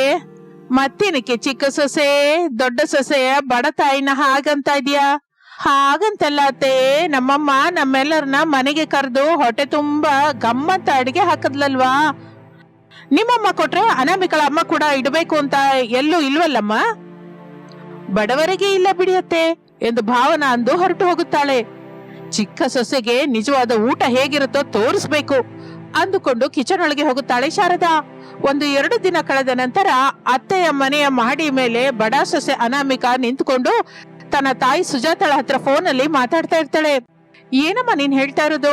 ನಮ್ಮತ್ತೆ ಫೋನ್ ಮಾಡಿ ನಾಳೆ ಭಾನುವಾರ ನಮ್ಮ ಬಡ ಮನೇಲಿ ಊಟ ಮಾಡೋದಕ್ಕೆ ಬರ್ತಾ ಇದೀವಿ ಅಂದ್ರ? ಹೌದು ತಾಯಿ, ಬೀಗರು ಆ ಮಾತಂತಲೇ ಒಂದು ಕ್ಷಣದ ಹೊತ್ತು ನನ್ನ ಕೈ ಕಾಲು ಆಡ್ಲೇ ಇಲ್ಲಮ್ಮ. ಏನ್ ಮಾತಾಡ್ಬೇಕು ಕೂಡ ಅರ್ಥವಾಗಿಲ್ಲ, ಮೌನವಾಗಿದ್ದೆ. ಮತ್ತೆ ಈ ಮಾತು ನಮ್ಮತ್ತೆ ನನ್ ಜೊತೆ ಅಂದಿಲ್ವಲ್ಲಮ್ಮ? ಅದೇನೆ, ನಿನ್ ಜೊತೆ ಅನ್ನೋದೇ ನನಗೆ ಫೋನ್ ಮಾಡಿ ಹೇಳೋದೇನು? ಈಗ ನಾನು ಇದನ್ನ ಹೇಗೆ ಅರ್ಥ ಮಾಡ್ಕೋಬೇಕು? ಬೀಗಿತ್ತಿ ಆದ್ರಿಂದ ನನ್ ಜೊತೆ ತಮಾಷೆ ಮಾಡಿದ್ಲು ಅನ್ಕೋಬೇಕಾ, ಇಲ್ಲ ಅಂದ್ರೆ ನಿಜವಾಗಿ ನಾಳೆ ಭಾನುವಾರ ದಿನ ಊಟಕ್ ಬರ್ತಾ ಇದಾರ ಅನ್ಕೋಬೇಕಾ? ಈಗ ನಾನು ಏನ್ ಮಾಡ್ಬೇಕು ಅಂತ ಹೇಳಮ್ಮ. ಒಂದ್ಸಲ ಹೋಗಿ ಕೇಳು ತಾಯಿ, ನಾಳೆ ಅಲ್ವಮ್ಮ ಭಾನುವಾರ, ಬರ್ತಾರೆ ಅಂತ ಅನ್ಕೊಂಡ್ರೆ ನಿಮ್ಮಪ್ಪ ಬಂದ ಮೇಲೆ ಸಂತೆಗೆ ಕಳಿಸಿ ಸಾಮಾನ್ ತರಿಸ್ತೀನಿ ಎಂದು ಸುಜಾತ ಹೇಳುತ್ತಲೇ ಅನಾಮಿಕಾ ದುಃಖದಿಂದ, ಸಾಮಾನಿಗಾಗಿ ದುಡ್ಡು ಬೇಕಲ್ವಮ್ಮ, ಅಪ್ಪ ಎಲ್ಲಿಂದ ತಗೊಂಡ್ಬರ್ತಾರೆ? ಹಾನು, ನಾನ್ ಹೇಳಿದ ಕೆಲ್ಸ ಮಾಡಿಡಮ್ಮ. ದುಡ್ಡಿನ ಬಗ್ಗೆ ನಿನಗೇನಕ್ಕೆ ತಾಯಿ? ಹೋಗಿ ನಿಮ್ಮ ಅತ್ತೆನ ಕೇಳು, ನಾನು ಲೈನಲ್ಲೇ ಇರ್ತೀನಿ. ಹಾಗೆ ಅಮ್ಮ, ಈಗ್ಲೇ ಹೋಗ್ತಾ ಇದ್ದೀನಿ, ನೀನು ಲೈನಲ್ಲೇ ಇರು ಎಂದು ಹೇಳಿ ಅನಾಮಿಕಾ ಮಹಡಿಯಿಂದ ಅತ್ತೆ ಮಾವಂದಿರ ರೂಮಿಗೆ ಹೋಗುತ್ತಾಳೆ. ಅತ್ತೆ ಶಾರದಾ ಬೆಡ್ ಮೇಲೆ ಕೂತ್ಕೊಂಡು ದುಡ್ಡನ್ನ ನೋಡ್ಕೋತಾ ಇರ್ತಾಳೆ. ಏನೇ ದೊಡ್ಡ ಸೊಸೆ, ಹೀಗ್ ಬಂದೆ? ಅದು ಅತ್ತೆ, ಮತ್ತೆ ಊರಿಂದ ನಮ್ಮಮ್ಮ ಫೋನ್ ಮಾಡಿದ್ರು. ನಾಳೆ ಭಾನುವಾರ ಅಲ್ವಾ? ನಿನ್ನೆ ಶುಕ್ರವಾರ, ಇವತ್ತು ಶನಿವಾರ, ಮತ್ತೆ ನಾಳೆ ಭಾನುವಾರನೇ ಅಲ್ವೇ? ನಮ್ಮ ಬಡ ತಾಯಿಯ ಮನೇಲಿ ಊಟ ಮಾಡೋಕೆ ಬರ್ತೀನಿ ಅಂತ ಹೇಳಿದ್ರಂತಲ್ಲ ಅತ್ತೆ.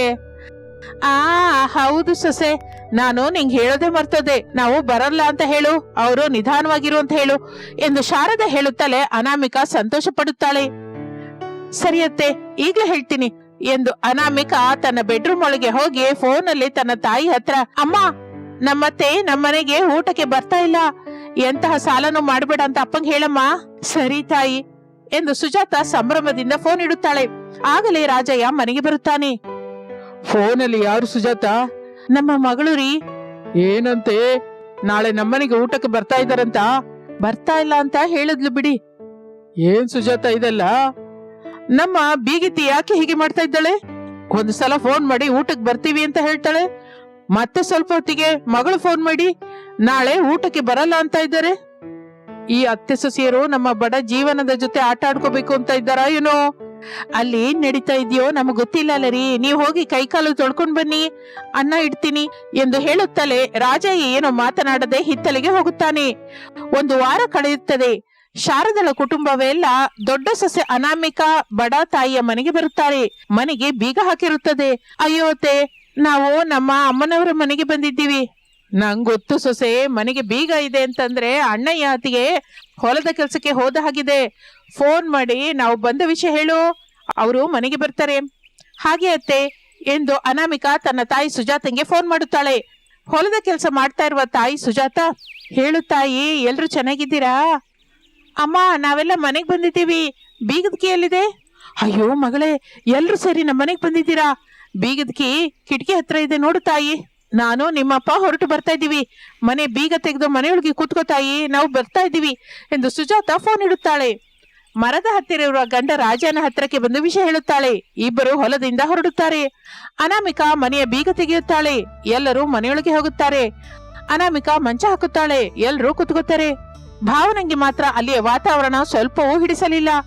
ಇಷ್ಟದಿಂದ ಮುಖವಿಡುತ್ತಾಳೆ. ಅಕ್ಕ, ಇದೇನಾ ನಿನ್ನ ಬಡ ತಾಯಿಯ ಮನೆಯೇ? ಹೌದು ಭಾವನಾ, ಹೇಗಿದೆ? ನಂಗ್ ಹಿಡ್ಸಿಲ್ಲ ಅಕ್ಕ. ನಾನು ಇಂತಹ ಮನೆನ ಮೊದಲ ಸಲ ನೋಡ್ತಾ ಇದ್ದೇನೆ. ನೀನು ದುಡ್ಡಿರುವ ಮನೆಯಿಂದ ಬಂದಿದ್ದೀಯಲ್ಲ ತಂಗಿ, ಅದಕ್ಕೆ ನೀನಿಂತ ಮನೆಗಳನ್ನ ನೋಡಿರಲ್ಲ. ಅತ್ತೆ ಜೊತೆ ಮಾತಾಡ್ತಾ ಇರೋ, ನಾನು ಕುಡಿಯೋದಕ್ಕೆ ನೀರ್ ತಗೊಂಡ್ಬರ್ತೀನಿ ಎಂದು ಅದೇ ಮನೆಯಲ್ಲಿ ಒಂದು ಮೂಲೆಯಲ್ಲಿರುವ ಮಡಕೆ ಹತ್ರ ಹೋಗುತ್ತಾಳೆ. ಒಂದು ಜಗ್ಗಿನಲ್ಲಿ ನೀರ್ ತಕ್ಕುತ್ತಾಳೆ. ಫ್ರಿಡ್ಜ್ ಇಲ್ವಾ ಅಕ್ಕ? ಇದೇ ಫ್ರಿಡ್ಜ್ ತಂಗಿ, ಇದಕ್ಕೂ ಮಿಂಚಿನ ಫ್ರಿಡ್ಜ್ ಎಲ್ಲೂ ಸಿಕ್ಕಲ್ಲ ನಮ್ಗೆ. ನನಗೆ ವಾಟರ್ ಏನು ಬೇಡ ಎಂದು ಹೇಳಿ ಭಾವನಿಗೆ ವಾಟರ್ ಕೊಡಲಿಲ್ಲ. ಇನ್ನು ಎಲ್ಲರೂ ಕುಡಿಯೋದಕ್ಕೆ ನೀರು ಕೊಡುತ್ತಾಳೆ ಅನಾಮಿಕಾ. ಸುಜಾತ ರಾಜರು ಗಾಬರಿಯಿಂದ ಮನೆಗೆ ಬರುತ್ತಾರೆ. ಎಲ್ಲರನ್ನು ಪ್ರೇಮದಿಂದ ಮಾತನಾಡಿಸುತ್ತಾರೆ. ಭಾವನಳ ಹತ್ರ ಬರ್ತಾರೆ. ಏನಮ್ಮ ಭಾವನಾ, ಚೆನ್ನಾಗಿದ್ಯಾ ತಾಯಿ? ಫೈನ್ ದೊಡ್ಡಮ್ಮ ಎಂದು ಹೇಳುತ್ತಾಳೆ ಭಾವನಾ.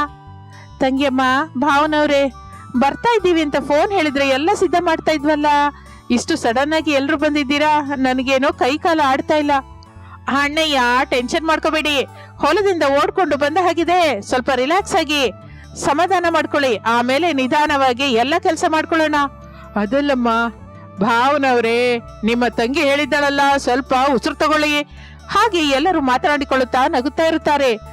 ಭಾವನ ಎಲ್ಲರನ್ನು ಅದೊಂಥರ ನೋಡ್ತಾ ತನ್ನಲ್ಲಿ ತಾನು, ಈ ನಗು ಮಾತುಗಳು ನಮ್ಮನೆ ಹತ್ರ ಎಲ್ಲಿ ಹೋದಾಗೋ ಎಂದು ಅಂದುಕೊಳ್ಳುತ್ತಾಳೆ. ಸ್ವಲ್ಪ ಸಮಯದ ನಂತರ, ಏನಯ್ಯ? ನಂಗೊತ್ತು ಸುಜಾತ, ನೀನು ಮಾತಾಡ್ತಾ ಇರು, ನಾನು ಹೋಗಿ ಬರ್ತೀನಿ ಎಂದು ರಾಜಯ್ಯ ಮನೆಯಿಂದ ಹೊರಟು ಹೋಗುತ್ತಾನೆ. ಹಾಗೆ ಸಮಯ ಕಳೆಯುತ್ತಾ ಇರುತ್ತದೆ. ಸೌದೆ ಒಲೆ ಹತ್ತಿರ ಸುಜಾತ, ಅನಾಮಿಕಾ, ಶಾರದಾ ಮೂವರು ಕೂತ್ಕೊಂಡು ಮಾತನಾಡಿಕೊಳ್ಳುತ್ತಾ ಅಡಿಗೆ ಮಾಡ್ತಾ ಇರ್ತಾರೆ. ಮನೆ ಹೊರಗೆ ಮಂಚ ಹಾಕಿಕೊಂಡು ಪ್ರಸಾದ್, ರಮೇಶ್, ವಿನೋದರು ಕೂತ್ಕೊಂಡು ಸಂಭ್ರಮದಿಂದ ಅಂತ್ಯಾಕ್ಷರಿ ಆಡ್ಕೊತಾ ಇರ್ತಾರೆ. ಭಾವನ ಮಾತ್ರ ಅಯೋಮಯದಿಂದ ನಿಂತ್ಕೊಂಡು ಎಲ್ಲರನ್ನು ಆಸಕ್ತಿಯಿಂದ ನೋಡ್ತಾ ಇದ್ದಾರೆ. ಇಲ್ಲಿ ಇಷ್ಟೊಂದು ಸಂಭ್ರಮವಾಗಿದ್ದಾರೆ, ನಮ್ಮನೆ ಹತ್ರ ಮಾತ್ರ ಏನೂ ಇಲ್ಲ. ತಿನ್ನೋ ಟೈಮ್ಗೆ ಹೋಗ್ತೀವಿ, ಹೋಟೆಲ್ ಇಂದ ತರಿಸಿದನ್ನ ತಂದು ತಿಂತೀವಿ. ಅಕ್ಕನವರ ತಾಯಿ ಮನೆಯಲ್ಲಿ ಎಲ್ಲರೂ ಸೇರಿ ಅಡಿಗೆ ಮಾಡ್ತಾ ಇದ್ದಾರೆ, ಹಾಯಾಗಿ ಹಾಡು ಕೂಡ ಆಡ್ತಾ ಇದ್ದಾರೆ ಎಂದು ಭಾವನ ಅಂದುಕೊಳ್ಳುತ್ತಾಳೆ. ಹಾಗೆ ಸಮಯ ಕಳೆಯುತ್ತಾ ಇರುತ್ತದೆ. ಕತ್ತಲಾಗುತ್ತದೆ. ತುಂಬು ಹುಣ್ಣಿಮೆಯಲ್ಲಿ ಆ ಬಡವರ ಮನೆಯಲ್ಲಿ ಘಮಘಮ ಅನ್ನುತ್ತದೆ ಅಡುಗೆ. ಎಲ್ಲರೂ ಮನೆ ಹೊರಗೆ ಕೂತಿರ್ತಾರೆ. ಅನಾಮಿಕಾ ಬಾಳೆ ಎಲೆ ಹಾಕುತ್ತಾಳೆ. ಎಲ್ಲರಿಗೂ ಗಮ್ಮನ್ನುವ ಅಡುಗೆ ಬಡಿಸುತ್ತಾಳೆ. ಎಲ್ಲರೂ ಹಾಯಾಗಿ ಮಾತನಾಡಿಕೊಳ್ಳುತ್ತಾ ತಣ್ಣನೆಯ ರಾತ್ರಿಯಲ್ಲಿ ಹೊಟ್ಟೆ ತುಂಬ ತಿನ್ನುತ್ತಾರೆ. ಅದೆಲ್ಲ ರಿಚ್ ಭಾವನಿಗೆ ಹೊಸದಾಗಿ ಅನಿಸುತ್ತದೆ. ಸುಜಾತ ಅನಾಮಿಕಂಗೆ ಪ್ರೇಮದಿಂದ ಅನ್ನ ಕಲಿಸಿ ತುತ್ತು ತಿನ್ನಿಸ್ತಾ ಇರ್ತಾಳೆ. ಭಾವನ ಅದನ್ನು ನೋಡಿ ಮುಖ ಪಕ್ಕಕ್ಕೆ ತಿರುಗಿಸ್ಕೊತಾಳೆ. ನೀನು ನನ್ನ ಚಿಕ್ಕ ಮಗಳು ಭಾವನಾ, ನಿಂಗೂ ತಿನ್ನಿಸ್ತೀನಿ ಇರು ಎಂದು ಭಾವನಂಗೆ ಕೂಡ ಸುಜಾತ ತಿನ್ನಿಸುತ್ತಾಳೆ. ಭಾವನಳ ಕಣ್ಣಲ್ಲಿ ನೀರು ಬರುತ್ತೆ. ತನ್ನಲ್ಲಿ ತಾನು ಭವಿಷ್ಯ ಅಮ್ಮನ ಪ್ರೇಮ ಅಂದ್ರೆ ಇದೇ ಇರ್ಬೋದು ಅಂದುಕೊಳ್ಳುತ್ತಾ ಸಂತೋಷ ಪಡುತ್ತಾಳೆ. ಹಾಗೆ ಆ ರಾತ್ರಿ ಎಲ್ಲರೂ ಹೊಟ್ಟೆ ತುಂಬ ತಿನ್ನುತ್ತಾರೆ. ಅದೇ ಹೊರಗಡೆ ಚಾಪೆ ಹಾಕಿಕೊಂಡು ಬೆಡ್ಶೀಟ್ ಹೊದ್ಕೊಂಡು ಆಕಾಶದಲ್ಲಿರುವ ಬೆಳದಿಂಗಳನ್ನು ನೋಡುತ್ತಾ ಎಲ್ಲರೂ ಆನಂದದಿಂದ ಮಾತನಾಡಿಕೊಳ್ಳುತ್ತಾ ಹಾಗಾಗಿ ನಿದ್ರೆಗೆ ಜಾರುತ್ತಾರೆ. ಭಾವನಂಗೆ ಕೂಡ ಹಾಯಾಗಿ ನಿದ್ರೆ ಬರುತ್ತೆ. ಹಾಗೆ ಸಮಯ ಕಳೆಯುತ್ತಾ ಇರುತ್ತದೆ. ಮಾರನೇ ದಿನ ಸುಜಾತ, ರಾಜಯ್ಯರು ಎಲ್ಲರಿಗೂ ಹೊಸ ಬಟ್ಟೆಗಳನ್ನು ಕೊಡುತ್ತಾರೆ. ಭಾವನಂಗೆ ಹೇಳಲಾರದ ಆನಂದವಾಗುತ್ತದೆ. ತಕ್ಷಣ ಅನಾಮಿಕಳನ್ನು ಹಿಡ್ಕೊಂಡು, ನನ್ನನ್ನು ಕ್ಷಮಿಸು ಅಕ್ಕ, ನಾನು ಬಹಳ ವಿಧದಿಂದ ಅವಮಾನಿಸಿದೆ. ನೀನು ನನ್ನ ತಂಗಿ ಭಾವನಾ, ನಮ್ಮ ಮಧ್ಯೆ ಜಗಳವಿರಲ್ಲ, ಪ್ರೇಮವೇ ಇರುತ್ತೆ ಎಂದು ಇಬ್ಬರು ಪ್ರೇಮದಿಂದ ಆಲಂಗಿಸುತ್ತಾರೆ. ಸ್ವಲ್ಪ ಸಮಯದ ನಂತರ ಎಲ್ಲರೂ ತಿರುಗಿ ಪ್ರಯಾಣವಾಗಿ ಶಾರದಾಳ ಮನೆಗೆ ಬರುತ್ತಾರೆ. ಭಾವನಾ ಅನಾಮಿಕಳ ಜೊತೆ ಸೇರಿ ಎಲ್ಲ ಕೆಲಸಗಳನ್ನು ಮಾಡ್ತಾ ಇರ್ತಾಳೆ. ಇದೆಲ್ಲ ನೋಡಿ ಶಾರದಾ ಎಷ್ಟೋ ಸಂತೋಷ ಪಡುತ್ತಾಳೆ. ಇದು ಇಂದಿನ ಕತೆ. ಮತ್ತೊಂದು ಆಸಕ್ತಿಕರ ಕತೆ ಜೊತೆ ಮತ್ತೆ ಸೇರೋಣ. ಅಲ್ಲಿಯವರೆಗೂ ವಿರಾಮ. ನಮಸ್ತೆ.